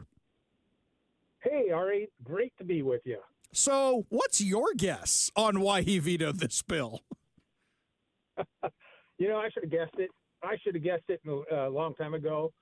This happened to me before when Inslee vetoed out sections of an FSEC bill that I did. But at least you know where Inslee stands. Ferguson will tell you one thing, but he goes around and does another thing. And so here we had incredible bipartisan support, and it went through both houses. We really, you know, it was going good. And then he takes it and he says, oh, we've had enough studies that we know what the answer is. But I'll tell you what, the studies that are ever done are by bureaucrats, by our agency officials, and they don't know how to dig into it. And my bill, I'll tell you, it really got down to the root of the problem because it's the very, very people that experience it every day. They're the ones dealing with the issues, the regulations, the taxes, the energy issues, the labor issues, all the way across the board. They're the ones who will come with the information that will provide us answers. And that is what is so important. So it is so different than a regular task force or whatever it may be. I'll tell you what, Representative Clicker, for a fraction of the price that you guys were going to spend on the experts, I'll do it for you right now. And you guys, you know, like $10,000 I'll take, maybe something like that, because I'm sure this would have cost a lot more. But let's do it this way. Number one, the amount of taxes they're putting on people. Number two, the lack of development they're allowing because of their onerous restrictions. Number three, the building restrictions themselves regarding green energy. And then they complain about the taxes from tariffs or whatever else it is. And they don't want to actually address that the Democrats have created the cost of living to be so high here. Boom. How'd I do? Oh, you're just getting started. Because I'll tell you what. Yeah. What's so crazy about it is the thing is the very person that vetoed the bill, he does not want to know the truth. He doesn't want to know the truth at all, because the truth is going to come back and it's going to haunt them, because people will be awakened after they see who caused the legislation, who are the people that put the bureaucrats in charge, who are the people that have created all these rules, regulations, taxes, everything that has come across the board for the last 15 or so years. And that's exactly what the issue is. Right. So, Representative Clicker, where do we go from here? I mean, right now, this thing got lost in the weekend news, especially the insanity out of Seattle with the riots and all the other fun at this Christian rock concert. So, right now, I didn't see anybody in the mainstream media covering this at all. Is it time to really hammer them for not even talking about this? You know, the media is no different than what we're seeing in our governor. They're going to tell you one thing, and then they're going to turn around and do just the opposite. Now, I've had interviews with some other smaller newspapers and different magazines that have a real concern. But you're not going to see it from the Seattle Times or some of our, big networks or anything else, because they don't want to know it either. And so this is what we're up against. Now, we could see our legislature come back and vote to override his veto, but will they do it? We'll see what happens. Is it worth me going ahead and reintroducing the bill again next year? I doubt it, because we know where it's going to go from there. I'll tell you what, I'm going to reach out to his office for comment. I assume they don't get back to me, because they never do, because they don't actually want to address the truth. They have never gone back to any of my requests for comment since they got into office, which shows you how transparent they want to be. Can't imagine why they would veto a bill that would analyze why the costs of living, and the housing costs specifically, are so high here in Washington State. Representative Mark Clicker, thank you so much for joining us today. Really do appreciate it. Thanks, Ari. Always a pleasure. We got a whole lot more to discuss as the show continues. You're listening to the Ari Hoffman Show on Talk Radio 5.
Welcome back to the Ari Hoffman Show. Just a reminder, coming up at 5:45 is your chance to win fantabulous prizes, including a $50 Daniel's Broiler gift card and tickets to an advanced screening of Ballerina, the John Wick spinoff with Ana de Armas, which is awesome. So, anyway, make sure you're listening at 5:45 on the app at kvi.com. And, of course, subscribe to our podcast so that way you can take us with you anytime, anywhere. Well, I saw this announcement from the University of Washington. Apparently, Anna Marie Cauci, whatever her name is, she is now getting a welcome center at UW named after her. Let me make sure I got this right. So the woman who wasn't welcoming to Republicans, conservatives, Jews, Christians, Her name is now going to be on the Welcome Center at the University of Washington. Also, here's something else. Why do you need this like $60 million Welcome Center? If you're getting it in private funds, fine, do what you want. How much state money are you getting? How much federal money are you getting? How much city money are you getting for the Welcome Center named after the person who targeted anybody she had ideological disagreements with on campus? Really? That's what you guys are doing? The campus. One of the most anti-Semitic campuses in the entire United States, according to multiple surveys. And that's under her leadership. Well, I guess she was very welcoming to Antifa. She was very welcoming to people who weren't students, who wanted to come and set up Gaza encampments and block Jews from walking on campus. Very welcoming. I see. That's why she's getting the Welcome Center. By the way, new survey is out from Combat Anti-Semitism, revealing a global rise in anti-Semitism in 2024, up 107.7% from the previous year. Now, what's fascinating to me is the report shows that anti-Semitism is emanating from the far left. Oh, shock me, shock me. Tell me something I didn't know. In 2024, the Anti-Semitism Research Center introduced a structured framework for classifying anti-Semitic activity known as the CHI/CHI system, depending on your pronunciation, which breaks down incidents into 4 ideological categories. Classical, rooted in far-right neo-Nazi white supremacist or classical Christian anti-Semitic tropes, such as conspiracy theories or medieval accusations like well poisoning or blood libels. Holocaust trivialization, denial, distortion, ranging from outright denial to historical distortions, including comparing Israel to Nazi Germany or minimizing the Holocaust. Anti-Zionist/Israel-related anti-Semitism involves delegitimizing or demonizing Israel through claims of genocide, apartheid, or settler colonialism, often under the guise of political critique. And Islamist, anti-Semitic rhetoric rooted in radical Islamic ideology. I think that covers all the bases. Of the 6,326 incidents documented in 2024, 68.4% were attributed to far left ideologies. That's almost 70%. That's almost 2/3, a 324.8% increase from 2023. By contrast, incidents linked to far-right ideologies compared to just 7.3% of the total, down 54.8% year over year. So that is exactly what we've been talking about literally for years now. Literally for years we've been having this conversation about how this stuff is coming from the left, from academia, from college campuses. An overwhelming majority, 96.4% of the far-left anti-Semitic incidents were rooted in anti-Zionist narratives, including accusations that Israel is a colonial, apartheid, or genocidal state. The report warns that this rhetoric often serves as cover for anti-Semitism, distorting Jewish identity and targeting Jews collectively rather than critiquing Israeli policy. Perhaps nowhere has the radicalization of anti-Semitism been more visible than on college campuses, where Jewish students now face unprecedented levels of hostility. Universities, once seen as bastions of free thought, have become incubators of anti-Semitic extremism due to unchecked radical activism, faculty bias, and administrative inaction. Oh, wait, that's University of Washington right there. 1,069 incidents of anti-Semitism were recorded on university campuses globally in 2024, representing what the report calls an existential threat and crisis for Jewish academic life. Jewish students have reported being harassed, excluded from student organizations, threatened, and even physically assaulted because of their religious or cultural identity. This surge has been fueled by the politicized academic curricula that depicts Israel as settler colonial artificial state and Jews as settlers, rhetoric that has emboldened anti-Semitic activism among students. Between mid-April and mid-May, the spike reached its peak, aligning with the emergence of anti-Israel encampments on over 150 campuses. These encampments became hubs for anti-Semitic rhetoric, harassment campaigns, and in some cases, direct incitement to violence against Jewish students. And a lot of this was specifically focused on the college campuses here in America. So, does this surprise anybody? No, of course not.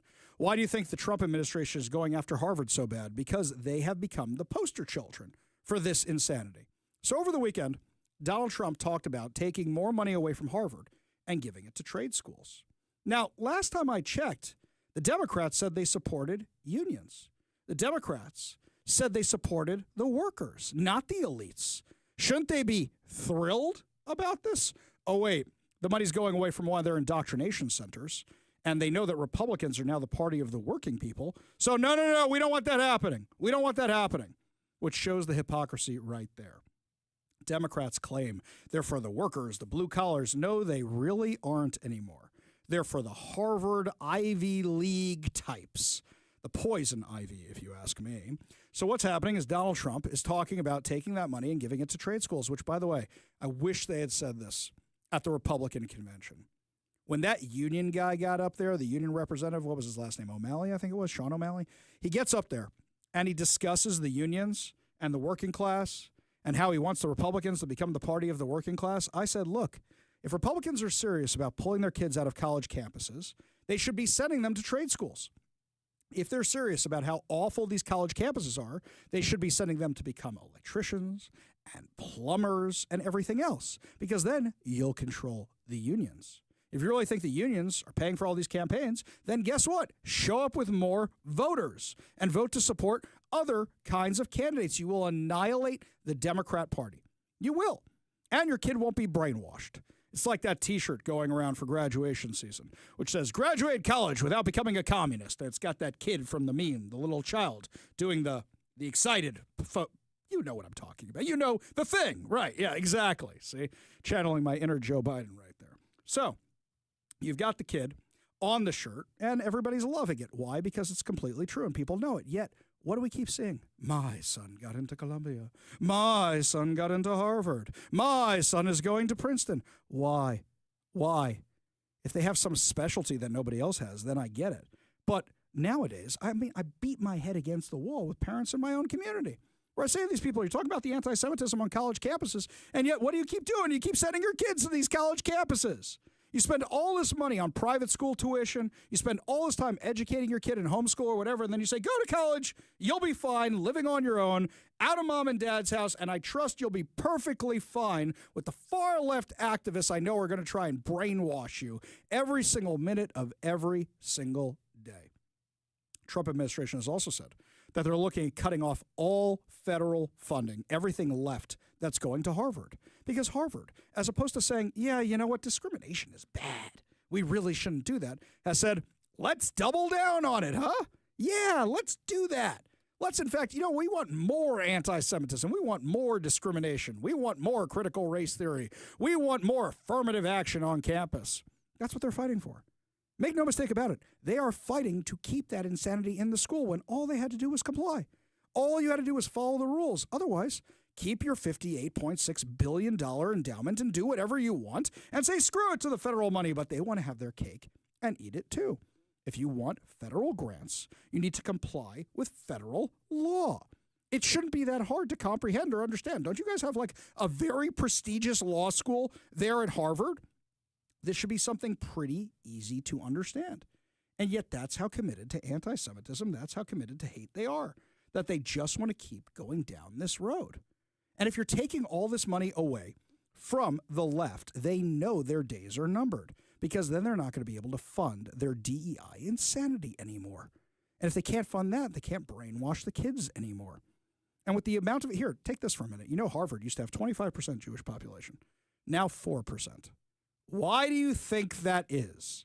Why do you think that is? They don't want the Jews on campus. So you don't want the Jews on campus. We shouldn't be sending our kids there anymore. Nobody should be sending their kids to these institutions at all anymore.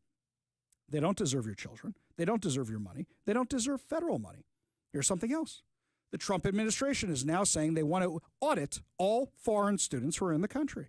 Because, like me, they have a question. Why is it anytime one of these head terrorists is taken out that we find out they went to Harvard, Yale, Princeton, Oxford, these institutions of higher learning? What, to become better terrorists?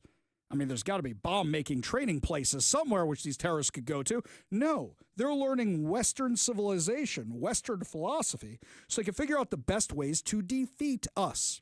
Learn the ways of your enemy. I think I saw that somewhere before. That's exactly what they are doing. Coming here and getting an American education is not a right. It is a privilege, and they are abusing that privilege. Now, mind you, I have a question of how come we don't know who these foreign students are through ICE, through immigration, through DHS, through TSA, through the airlines. How come we don't know who these people are already, that we now have to audit it now? But at the same time, we're allowing these radical activists to target American students on American college campuses. Who have we found to be the leaders of these riots? Far-left progressives and foreign students. So, if you want to come here and learn how to code or learn how to be a lawyer or learn how to do anything else and follow the rules, good on you. Fantastic. But if you want to come here with nefarious purposes, why are we allowing it? Why are we allowing it? Because then these lunatics grow up to become people who work in our institutions, who work in our government, who hate this country. And we've got enough of that already. Look, you want to have ideological differences over how our government works? Great. I make a living over that. Fantastic. Wonderful. Got no problem with that. You want to say you don't think our country should exist? You have the right to say that no matter how dumb it is. Where would you like to live instead? Why are you here? You want to go back and live in Iran, Iraq, Yemen, Syria, Gaza? These all sound like wonderful places to live, right? If you were serious about it, you would stay in those countries. I like it here. I stay here. All these people that keep talking about how terrible America is, then go to some other country. But instead they come here because they want the quality of life we have and don't realize that by pushing the socialist, communist, terrorist ideology, they will lose it very, very quickly. These useful idiots on college campuses have not studied history, at least not real history. They've studied the 1619 Project or whatever other nonsense they've looked at, but not actual history. That it was these socialist radicals on college campuses who helped the Iranian Revolution, who helped Nazi Germany. And what did you get from all that? Oh, right. Study history, people. So Trump administration is trying to stop all that from happening on college campuses. And they're doing the right thing. You should be asking yourself why Harvard is so committed to doing the wrong thing. You should also be asking why they have $58.6 billion endowment. Is that from donations or because of federal money or because they have a nonprofit number or for any other reasons or for all these things? They just know how to manage money. So you take the federal grants without wanting to keep the federal laws? Yeah, I think the gravy train should come to an end, and these radical judges who are trying to protect it never have any actual law behind it. They just say, we don't like it. I can't wait for these things to get in front of the Supreme Court. I'm really fascinated to see what happens. Speaking of things I'm fascinated to see what happens, when we come back, my friends, things are heating up down at Seattle City Hall. There's already word of several arrests of Antifa types allegedly attacking journalists. We'll see what's going on. When we come back, you're listening to The Ari Hoffman Show on Talk Radio 570 KVI.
Welcome to the Ari Hoffman Show on Talk Radio 570 KVI, your home for the politically homeless. Streaming live at KVI.com and on the KVI app. If you want to be part of the most dangerous show on the airwaves, call or text the Warrior Injury Law Studio line at 206-421-5757. That's 206-421-5757. Coming up at 5:45, your chance to win fantabulous prizes, including a $50 Daniel's Broiler gift card and tickets to an advanced screening of Ballerina. But before we get to any of that, got some breaking news for you right now. Talk Radio 570 KVI. Breaking news on the Ari Hoffman Show. Things are heating up outside of Seattle City Hall, where Antifa is squaring off against Christians who were discriminated against over the weekend when they were having a concert in Cal Anderson Park. And now Antifa has decided to target them again as the Christians are calling for the resignation of Bruce Harrell, the mayor of Seattle, who demonized them rather than the Antifa activists who targeted them. Joining us now on the Warrior Injury Law Studio line from the scene, our friend Jonathan Cho, independent journalist for the Discovery Institute. Jonathan, you doing okay down there? It's an absolute zoo right now. Hundreds of evangelical Christians right now outside of Seattle City Hall. SPD has 4th and James and 4th and Cherry blocked off the traffic, so it is a crush of people. And on the outskirts, you have the trans activists, Antifa militants, easily more than 200. So it's quite a scene, but again, SP doing a great job right now keeping both parties separated. Now, as I understand this, Jonathan, the trans Tifa activists who are over there, they said they didn't like that these guys were in Capitol Hill because they claimed it was their turf, their neighborhood. Are they claiming the whole city their turf as their neighborhood now? I mean, yeah, these people, nothing makes sense. Everything's upside down, and these people think they run the city. But yeah, this entire day, this rally is happening because the Christians, they, as you know, got a permit to have a concert over the weekend at Cal Anderson Park, a LGBTQ stronghold, and Mayor Bruce Harrell came out and essentially demonized the Christians, calling it a right-wing extremist rally, and that's why the Christians today, hundreds of evangelicals across Seattle, are here right now targeting Mayor Bruce Harrell, but then, of course, the Antifa activists are out here as well targeting the Christians. So you can't make this stuff up. It's so Seattle. Now, my question is, do we know that Bruce Harrell's even in City Hall right now? Do we know he's not hiding out in Bellevue or his house or wherever else it might be? Well, I haven't seen him yet. There's a pretty good chance he's not even in his office. He's on the 4th floor here at City Hall. That's where his office is usually at. He has a bird's eye view of all the action. Regardless, the optics here are horrible for him. The Christians trying to send a strong message that they don't approve of the way he's handled everything in Cal Anderson this weekend. They're now demanding an apology from Mayor Bruce Harrell or asking him to resign. So that's why we're here today. And again, SPD, the police union, even put out a statement this weekend saying they're not going to be able to handle another Antifa-type melee if it explodes again. So many dynamics going on in the city. And again, I'm just trying to cover everything that transpires today. So, Jonathan, just before we let you go and want you to stay safe, I understand you had your own altercation with the Antifa folks just a short time ago, and now some people may be under arrest. Yeah, I saw at least 2 or 3 people arrested. I was assaulted right before this rally started at 4th and Cherry. That's where the barricade is right now. That's where all these Antifa militants are hanging out. And thankfully, I record everything. SPD reviewed my video. Our friend Katie Daviscourt also got video. So I was initially apprehended. I was put on a hood. They were going to arrest me until they realized I was the victim. So again, I was let go. I'm going to try to cover this event. But so far, at least 2 or 3 Antifa militants have been arrested outside here at City Hall. Well, it sounds like the Summer of Love Part 2. Or 3 or 4 or whatever we're up to now. Jonathan Cho from the Discovery Institute. Stay safe, buddy. You can follow his stuff over at Cho Show over on X as he covers all this. Thank you for being with us today, my friend. All right, take care, brother. All right, you take care as well. Take care of yourself. So, sounds like things are getting a little crazy down there at Seattle City Hall, and I'm looking at the way things are set up, and I'm looking at an overhead view right now, which looks like the Antifa militants are being behind barricades. Now, the last time I went to one of these rallies, it was actually supporting police during the Summer of Love in 2020. And for those of you who don't know the way Seattle City Hall is set up, there's all these steps that lead up to Seattle City Hall, and there's a platform about halfway up those steps. So it looks like right now the Christians are on that platform about halfway up the steps, and at the bottom of the steps is where the Antifa activists are behind barricades. My question is how people are getting through Antifa up to that platform, because that's a form of intimidation where people may say, I don't want to go through that mob of insane Antifa types. So I'm trying to figure out exactly what's going on here. I'm looking at the overhead view. We'll keep looking at some other camera angles to see what we can find. But I do love how Parks and Rec this whole thing is. Seattle City Hall, Seattle itself, I make fun of it as a little city that thinks it's a big city. And events like this only illustrate that. Literally across from Seattle City Hall, we have the Pit. The Pit has been there for what, Mike? You've lived here longer than I have. 10, 15, 20 years, where it's just a block of Seattle that was demolished, and there's been all these fights over what you can build over there. So just like Parks and Rec, there's a giant pit right there. Let's turn it into a park, shall we? Let's do that. So that way the Antifa lunatics have a place to go protest. But the question is, how much of this can SPD actually deal with? We know they're down over 700 police officers from 2020. Because of the Summer of Love, because of the Chaz and the Chop, we know they got severely defunded. We're actually going to have Mike Solon joining us at around 5:20 today, 5:25. We're going to have Mike Solon joining us today to actually give us his perspective on what's going on with the Seattle police. Can they handle another summer like 2020? I don't think they have the manpower to do it. And basically, Bruce Harrell has thrown them to the wolves. So for those of you just joining us, let's catch you up on what happened this weekend to get us to this point. What happened this weekend was several Christian groups decided to have a concert in a Seattle park. Due to something with the Parks Department, they wanted to have it originally at Pike Place Market. Instead, somehow they ended up at Cal Anderson Park because the Parks Department said, we can't do it at Pike Place. Here's a list of options. And somehow they settled on Cal Anderson Park.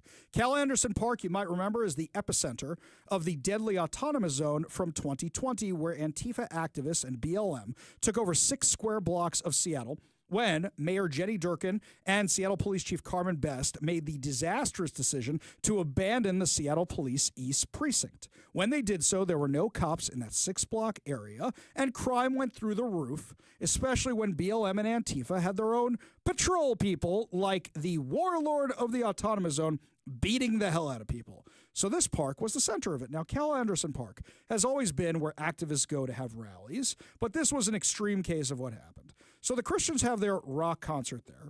And what happens? Trans-Tifa shows up, decides to start attacking the Christians. 23 of them get arrested. Police officers get assaulted, get injured in the process. And Mayor Bruce Harrell comes out and starts demonizing the Christians, starts throwing the Seattle Police Department under the bus. Even his own Parks Department saying that he's going to have a review of all this in a desperate attempt to keep the left happy. Because any challenge, any real challenge to Bruce Harrell this cycle is not coming from Republicans, even though it was a golden opportunity. Instead, who is it going to come from? The far left. So everybody assumes right now, if the race was held today, your race is going to be between Bruce Harrell and Katie Wilson, who's a far left progressive. That's what they assume. So Bruce Harrell is worried about this challenger being the only viable challenger. So what he's doing is trying to be as progressive as possible, which means sucking up to Antifa. So the guy who ran on a public safety platform, didn't implement it, but ran on a public safety platform, is now saying, I back the guys in Black Bloc from Antifa.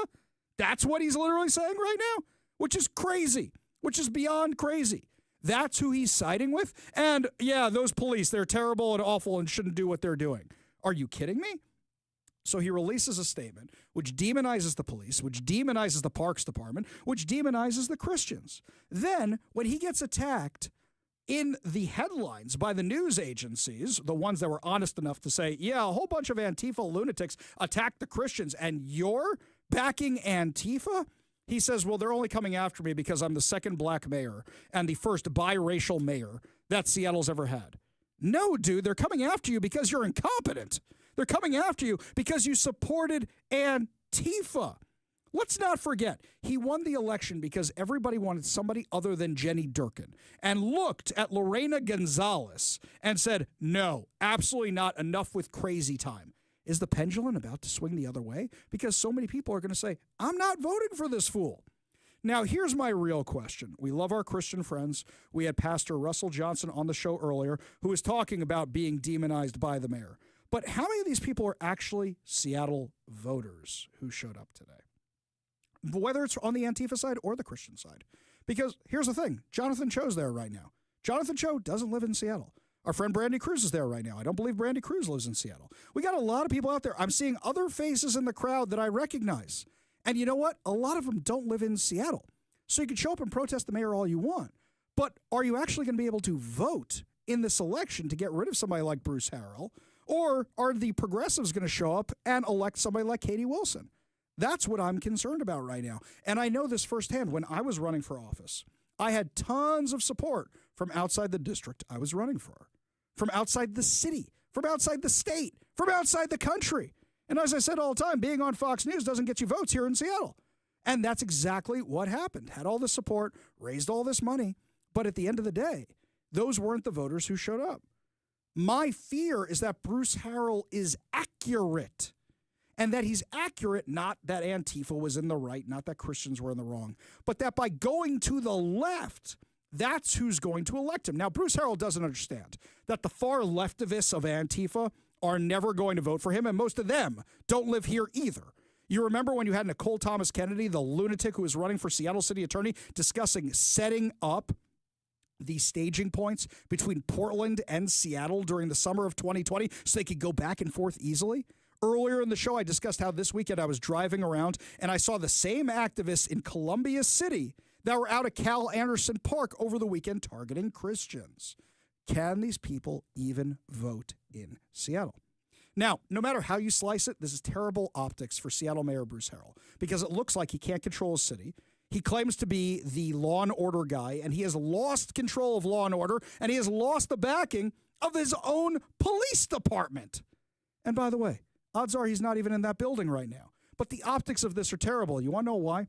Whether they had good headlines or bad headlines about what happened this weekend, I see every news outlet in town is there right now. Mike's watching all this. Mike's hopping around. But right now, the whole thing's on Fox 13. They are streaming these things. Every news outlet is covering this right now. In fact, the Seattle Times, do they have egg on their face? They took the far left perspective on this and demonized the Christians as well. And what happened was they reached out to Pastor Russell Johnson, asking him for comment on what was going on. And he said, not until you apologize. And he's 100% right. Because they, in their articles and their bad reporting, also took the Antifa narrative against the Christians. That's the Seattle Times. By the way, if you're a Christian or you're conservative, or you're anybody who likes democracy and likes the First Amendment, you should not be subscribing to the Seattle Times because it made it seem like that the Christians committed some kind of cardinal sin by showing up in a park. And here's something else, my friends. You should be able to have a concert or a protest in whatever park you want in the city. But the problem is right now the city can't keep you safe. Here's something that might be overlooked in this conversation. Parks Department looks like they followed the usual process. And I know this because I used to be in the event rental business. And I used to be in the camps. I used to run a lot of camps. You know how it normally works with the Parks Department? Email them or file a form to get a certain thing on a certain day at a certain time. And they get back to you. And by the way, I've had nothing with good experiences with the Parks Department when it comes to booking events. And what happens? They say it is available, it isn't available, and then they say, here's our alternate locations. Now, the question is how they ended up in Cal Anderson Park because Pastor Johnson posted the interactions he had with the Parks Department that offered Cal Anderson as one of the options. What happened to the other options? Why weren't they suitable? But it looks like for right now that the Christians were pushed to Cal Anderson Park, and I think there's a huge breakdown in communications here, which is when there's an event of this nature, does the Parks Department know they should talk to Seattle Police Department? Do they know, hey, you know what, guys, we might have an issue here. Can we issue this permit or not? Are there safety implications of having this issue here? Can we keep them safe? Because right now, we just found this out. Pastor Johnson and his church have actually retained counsel for a possible lawsuit against Seattle for not protecting them and for ending their concert early, which means they infringed on their First Amendment rights. Do you remember when Turning Point USA had the event out at University of Washington with our friend Olivia, and she's out there, and what happened was they shut down her speech because they didn't like what she was saying, and UW shut down the speech early because they didn't plan in advance for Antifa to show up. So now they have infringed on her First Amendment rights, and she filed a federal complaint, which she was well within her rights to do. The church would be well within their rights to do the exact same thing.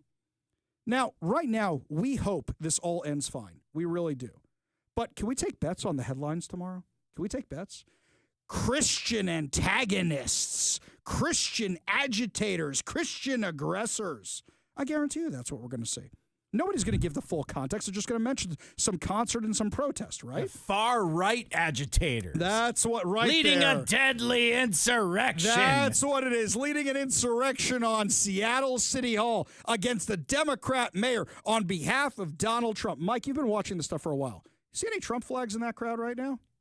No. Okay. Now, let me ask my friend Dr. Evil. How about no? Do you see any kind of political statements for the Republicans in there, like yay Elon Musk or anything like that? No. Okay. So we know how they're going to present this thing. Elon Musk and Donald Trump told the Christians to go have a deadly the far-right Christians to have a deadly insurrection. Please, the extreme far-right. Extreme far-right. Hang on. Start from the beginning. There Back you go. up. There, wind it back. Title it. It's a real Mission Impossible Dead Reckoning Part 1 type of situation here. Here we go. Here's your headline. It's a massive run-on sentence, or is this the first sentence of the article? Ready? No, wait, hang on. Gotta do it again. No. Take it back. Gotta do it again. Republican President Donald Trump and Elon Musk, who he works for, sent a whole bunch of extremist, right-wing, MAGA Christians to Seattle City Hall to lead a deadly insurrection against the democratically elected mayor who just stands for trans rights and the LGBTQ plus community. Do I have that right?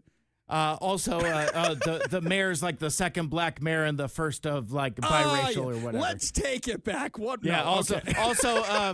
ultra MAGA, please. Ultra MAGA against the first biracial and second black mayor of Seattle. They're all a bunch of racists. Yeah, well, look for that in the Seattle Times tomorrow. In fact, we're going to play Ari Hoffman Show Bingo. Here we go. Ari Hoffman Show Bingo. I want to see the Seattle Times article tomorrow. And how many of those words are in the Seattle Times? And whoever can email me with the most amount of those types of words that they find, I will put your post up on social media. I will give you all the praise on air. Yeah, give you a shout out on the show. Exactly. We'll give you a shout out on the show. We'll give you a shout out on my social media channels. We will do that. Okay, Ari Hoffman Show Bingo. That's what we're doing for tomorrow. How many of these words are going to be in the Seattle Times? And by the way, I'm not specifying the words. You guys know what they are, and there may be some surprises in there. So whoever can find the most. And bonuses for if you find them in sequence. Like MAGA, extremist, far right, blah, blah, blah, blah, blah, blah, blah. Right? Bonus points if they are in sequence. Oh, tomorrow's going to be so much fun. Remember to email your submissions to ari@kvi.com or send it through my social media channels, Ari Hoffman Official on Facebook and Instagram, The Hotfather over on Twitter. We're going to keep an eye on this insanity as it continues, my friends. And when we come back, Seattle Police Officer Guild President Mike Solon is going to come by and give us a warning for what potentially might be coming this summer. We'll have that for you when we come back. But first, Todd Herman's Daily Thoughtcast right now on The Ari Hoffman Show.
My friends, we have people gathering on the steps of Seattle City Hall today to protest Mayor Bruce Harrell and his statements condemning Christians as opposed to Antifa, where they are calling on him to resign or apologize for his ridiculous comments, and then trying to play the race card with claiming they're only targeting him because he's the first biracial mayor, the second black mayor. Yeah, dude, that's not going to fly. Nobody said anything about your race. You're the one who made it a racial issue. But the real issue at hand here, aside from his demonization of people of the faith, is also the fact that he put police officers in danger, because it seems like he took the side of Antifa against our very own police officers. And wasn't he the guy who ran on public safety? Joining us now to discuss on the Warrior Injury Law studio line, the president of the Seattle Police Officers Guild, Mike Solon. Thanks so much for being with us today. Hey, all right, good to be back. Now, as I understand it, some of your officers got injured this weekend because of this insanity, and yet you've got Bruce Harrell taking the side of Antifa? Yeah, it's not surprising that that cops are being blamed again. And unfortunately, what ended up happening is that, to your point, cops got put into the hospital. And so we released a press release, I believe on Sunday. You can find it at SPOG at 1952 on X. That really details the public safety predicament. We call it, this is Seattle's public safety reality. And time again, our political leaders have abandoned police officers and used us as the tool and excuse for their woeful decisions and their pandering. And clearly the mayor didn't mention anything about the police, although we were put in an untenable position. Everything has to do with pandering so he can get reelected, period. That's exactly what it seems like to me, because this is what he's been doing. And I went back and checked. He's been doing this since the Christmas tree lighting in December, where all of a sudden he came out, he's just supposed to light a tree, and he starts spouting all this progressive nonsense. And everybody's reaction at the time was, dude, this is a Wendy's. This is a Christmas tree lighting. What are we doing here? And it seems like ever since then, he's more worried about a challenge from the left, taking the right for granted, taking anybody in the middle for granted, because he's just so worried that the activists are going to vote him out in favor of somebody more progressive. Well, that would be a bad thing for us because we're already out of a contract. And we continue to hemorrhage more people. Like I mentioned in our press release, 28% of our current staff are eligible to retire. That's 280 people. We only have about 850 cops left that can answer 911 calls or do follow-up investigation work. If we think that this is going to go south, meaning more violence and more political pandering, not backing public safety, and taking the sides of who are acting in domestic terrorist ways, Antifa is who I'm talking about. Ari, you're going to see another mass exodus of cops that are just had enough. And we detailed this in our press release. And we don't know what their plan is. I'm not sure if they have a plan. I'm just really, really concerned about our ability moving forward to provide safety at these demonstrations, let alone provide safety to adequate, reasonable 911 response, because every shift, every precinct, we are below minimum staffing levels for cops. So you talk about what happened on Saturday. If you look at the video, that show did a great job. But the cops that you see holding batons on their feet, those are task force patrol officers, meaning they were pulled out of patrol precincts to that protest. The bike team is the community response group. There's maybe, 25 people left? So you got to ask yourself, who's answering the 911 calls across the city? Right. If we're already at below minimum safe staffing levels, and you've got these guys on the line who are getting assaulted by Antifa, and no mention from the mayor about the injuries on cops and the political spin on this thing, all right, we got to buckle up for a long, long summer. Yeah. I'm concerned about that, too, because it seems like what he did was basically say, I'm going to take the side of Antifa. I'm going to take the side of these radical activists against my own police department and against Christians in Seattle. Now, let's leave aside the religious angle. Let's leave aside the people who are at this rally for a minute. But basically what he did was, I'm going to take the side of the activists no matter what, even against our own police department. This is a guy who ran on public safety. And when you embolden the mob does crazy things. We saw what happened with Jenny Durkin in the summer of love of 2020. She gave them whatever they wanted. It was just, here, you want a police precinct? Have it. You want 6 blocks of the city? Have it. And what she did was she handcuffed officers from doing their jobs and also led to this massive exodus. And it looks like Bruce Harrell's doing the same thing again in order to win an election. And what, he's going to come back after that and say, oh, I'm all about public safety. I want to hire more police officers. I remember it was, 2 months ago where he was saying, oh, we're doing such a good job hiring, and now he throws you guys under the bus? Yeah, well, we have more applicants, but the reality is we're not getting a lot of people to want to be Seattle cops. The city does not care.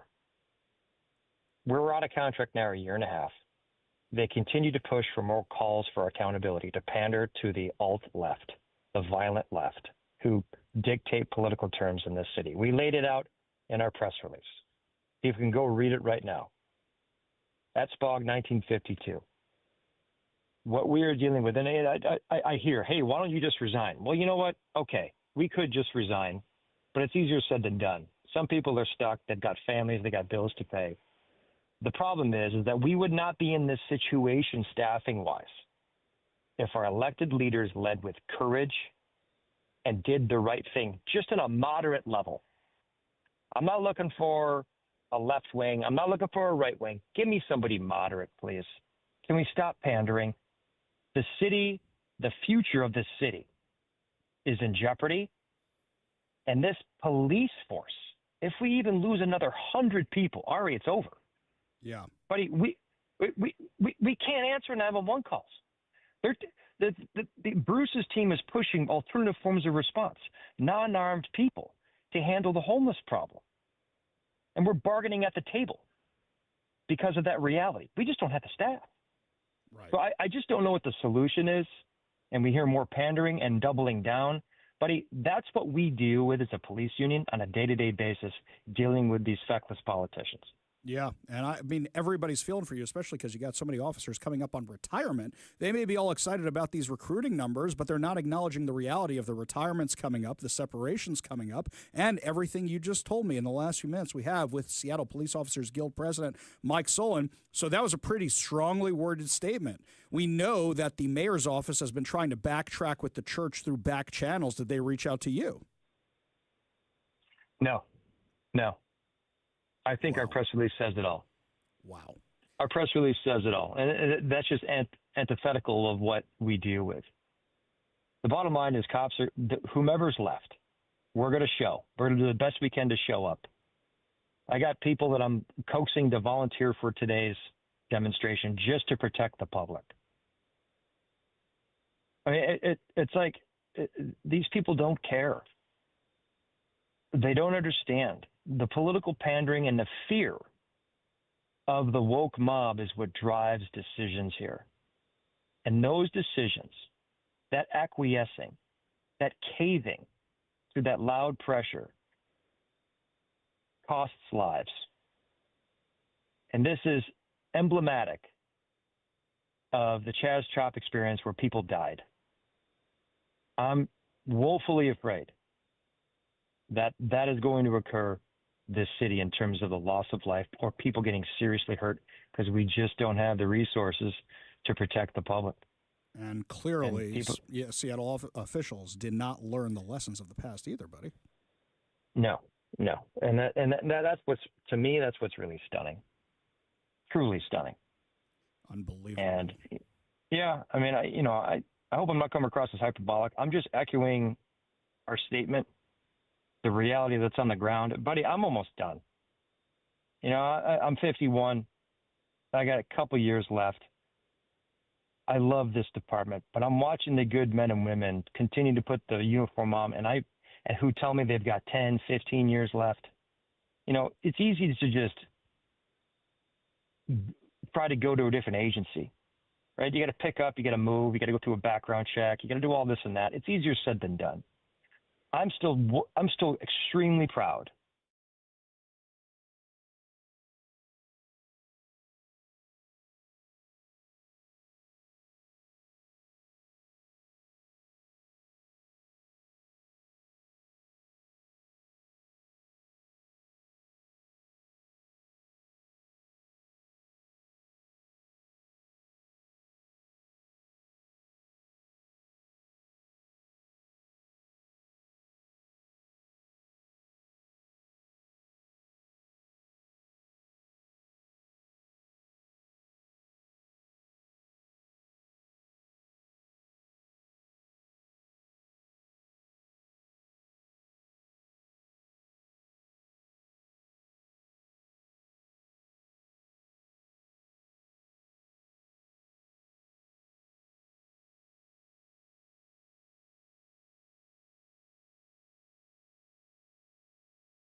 Welcome back to the Ari Hoffman Show. Don't forget, coming up at 5:45, your chance to win fantabulous prizes. And right now, the Seattle Police Department is doing their absolute best to keep the rioters from Antifa and other far-left groups separated from the Christians.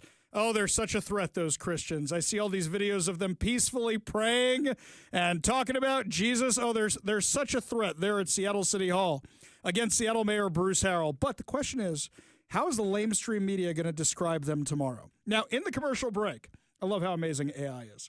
During the commercial break, I asked Grok to come up with, ChatGPT to come up with a bingo board.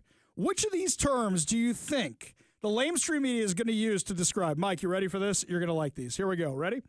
Far-right extremists. The far-right and extremists are their own separate one. White supremacy. We forgot that one. Election deniers. We forgot that one, too. Misinformation, disinformation. I'll give you credit for either one. Dangerous rhetoric. Undermining democracy. Insurrection adjacent. I don't know why it has insurrection adjacent. I like that. Insurrection adjacent. Right, that's what it'll be. Fringe movement. Hate-filled. Grievance politics. Armed protesters. Do you see anybody armed? Mike, you've seen a lot of these videos so far. You've been checking this out during the show. You see anybody armed out there? How about no? Okay. Big lie. Other than the police. Right. Big lie with a capital B and a capital L. I like that one. Dog whistle. Radical base. Anti-government. Conspiracy theorists. Ultra MAGA. Threat to norms, authoritarian leanings, violent imagery, right-wing militants. Good Lord, how big is this bingo board? It's 5 by 5. Okay, I was going to say, I participate in some blackout bingo, and this feels like we have exceeded 25. We're almost done. Cult-like behavior and domestic threat. Now, here's the better question. You think they're going to use any of these on Antifa? A single one? No. Exactly. That's the thing. So even though... Two flashes mean no. Right. So even though we literally have multiple arrests happening, I see Katie Daviscourt, I see Cam Higbee, I see Jonathan Cho's footage. There's multiple arrests happening. You know what's kind of crazy? I'm watching these crowds of journalists going around following the police and following what's going on. You've got multiple arrests happening on the Antifa side. Guaranteed the Seattle Times and everybody else will do their absolute best to demonize Republicans and demonize Christians and demonize anybody who's there actually peacefully. But like Mike Solon just said, can we actually survive a summer of this here in the city? Let's remember, heading into 2020, we were down to about 60% of the deployable force of recommended safety standards for a city the size of Seattle. That was heading into 2020. That was before we lost the 700 officers. How many are we going to be at now when we have to deal with this kind of stuff? That's what's really, really messed up. So this is all unfolding before our eyes. We'll bring you the latest updates as they happen for the remainder of the show. And after that, you can follow me on social media, Ari Hoffman Official, Facebook and Instagram, and also the Hofffather over on X. But are we in for another summer of this? Is it no longer... sun's out, guns out, but now it's sun's out, Antifa's out, and guns are out? Because we had a really violent weekend here in Seattle as well. In Seward Park, nice suburban area. Apparently a bunch of teenagers on Friday night were having a party, having a get-together, and one of them pulls a gun on the other one and starts shooting. Which is crazy, by the way, because my daughter was having friends over at my house, and their parents were freaked out, wondering, because you can't really tell. In Seward Park, you hear the gunshots, and they echo all over the place, because there's like a valley down to Lake Washington, and they didn't know if it was, God forbid, their kids. Thank God my kids weren't at that party. Thank God their friends weren't at that party. They know people who were. It's horrifying that that's what we have to deal with now. Kids could just be, randomly pulling guns out on each other. Hey, where's Bob Ferguson's gun laws to stop that kind of stuff, right? We had so much violence this weekend. And Bruce Harrell was talking about how much safer the streets are going to be. Here's something else, by the way. Let's say Katie Wilson gets elected the mayor of Seattle. You think anything's going to get any better? No. She's going to embolden the radical left for more of this kind of stuff. But tell me the difference between her and Bruce Harrell. Somebody want to tell me the difference, because I can't spot one when he's trying to be as far left of a progressive as he possibly can be. Demonizing the police, demonizing Christians. Sounds like Jenny Durkin all over again. You know why he's not doing interviews right now? He's not doing interviews because they're worried about him saying something dumb because he's not very bright. They're worried about him saying something dumb like Summer of Love, or saying something like, well, it's so much safer here in Seattle, and that's thanks to me, thanks to my one Seattle approach. Yeah, we can really see that being enacted right now on the steps of Seattle City Hall. Crazy stuff. Absolutely crazy stuff. Let me know what you think. Do you think we're in for another Summer of Love? Give me a text, 206-421-5757. That's 206-421-5757. Only good news to wrap up the show. Your good news giveaway, your good news headlines, your chance to win a $50 gift card, plus so much more. You're listening to The Ari Hoffman Show on Talk Radio 570 KVI.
It is time to feel good as we wrap up an eventful episode of the Ari Hoffman Show right here on Talk Radio 570 KVI. We don't usually have breaking news in the good news section, but got some for you right now. Talk Radio 570 KVI. Breaking news on the Ari Hoffman Show. The FBI's Assistant Director, Dan Bongino, just posted to X. We have asked our team to fully investigate allegations of targeted violence against religious groups at the Seattle concert. Freedom of religion isn't a suggestion. Yes. Does this mean we're finally going to go after Antifa? Does this mean we're finally going to go after these other far-left radical groups that have more in common with terrorist organizations than we do with actual peaceful protesters? I have said for years now, literally for years, that you can go after these guys with a RICO case because they operate like terrorist cells, and that it was going to be Seattle, which needed to be investigated, that could lead the way for the rest of the U.S., and I really hope that's what's actually going to happen here. This is huge news, by the way. Very excited about it. Meanwhile, other good news. So a group of international researchers say they're getting closer and closer to identifying possible remains of Noah's Ark. According to Fox News, the focus of the research is a site in eastern Turkey, which was first identified in the 1950s. For decades, it's been speculated that the boat-shaped site once harbored Noah's Ark, but no definitive proof has emerged. Now an organization called Noah's Ark Scans believes that recent soil samples point towards the site once housing ancient wood. Researchers collected soil samples from the site last September, analyzed them through the winter. The results show significantly higher levels of organic matter and potassium compared to surrounding areas. Quote, the results provide compelling evidence of a unique, potentially man-made structure beneath the surface, distinct from surrounding mud flow. These findings suggest the presence of decayed wood or other organic materials consistent with a large ancient structure preserved within the mud flow. Lead archaeological researcher Andrew Jones told Fox News that researchers are registering 2.72 times more carbon inside the boat-shaped object compared to its immediate outside location. Quote, the rotting ancient wood inside the boat-shaped area is likely creating a localized soil microenvironment by lowering pH, increasing organic matter, and elevating potassium. Rotting wood directly contributes to soil organic matter. As wood decomposes, it breaks down into humus. That can't be right. Humus? Humus. It must be humus, not hummus. A stable form of organic matter rich in carbon. This increases the organic matter content in the soil where the wood is located. In a statement, soil scientist William Crabtree said the results indicate something extraordinary. The soil composition is marked different from natural mud flow, indicating something extraordinary at this site. But not all proof of the hypothesis is scientific. The 515-foot-long formation aligns exactly with the biblical dimensions of Noah's Ark. Unlike the surrounding volcanic mud flow, the site's unique soil and subsurface anomalies see it apart. The research builds on previous 3D ground-penetrating radar scans from 2019 that struck subsurface features. It shows a 234-foot central corridor and angle structures, potentially rooms or corridors, extending up to 20 feet deep. These right-angled formations, uncommon in natural geological processes, suggest intentional design. They said the presence of hallways and room-like structures points to a man-made origin for the boat shape, and the reanalysis confirms what we suspected. These are not random shapes in the mud flow. Though no excavations are planned this year, Jones told Fox News the analysis of the site will continue, and we are focused on more non-destructive techniques to understand what's below the ground and more soil analysis. The problem is, if you start digging this thing, how much of it is going to fall apart? I don't even know how you would bring something like this up, but can you imagine if they actually found Noah's Ark preserved in the ground? That would be amazing. You might even say miraculous.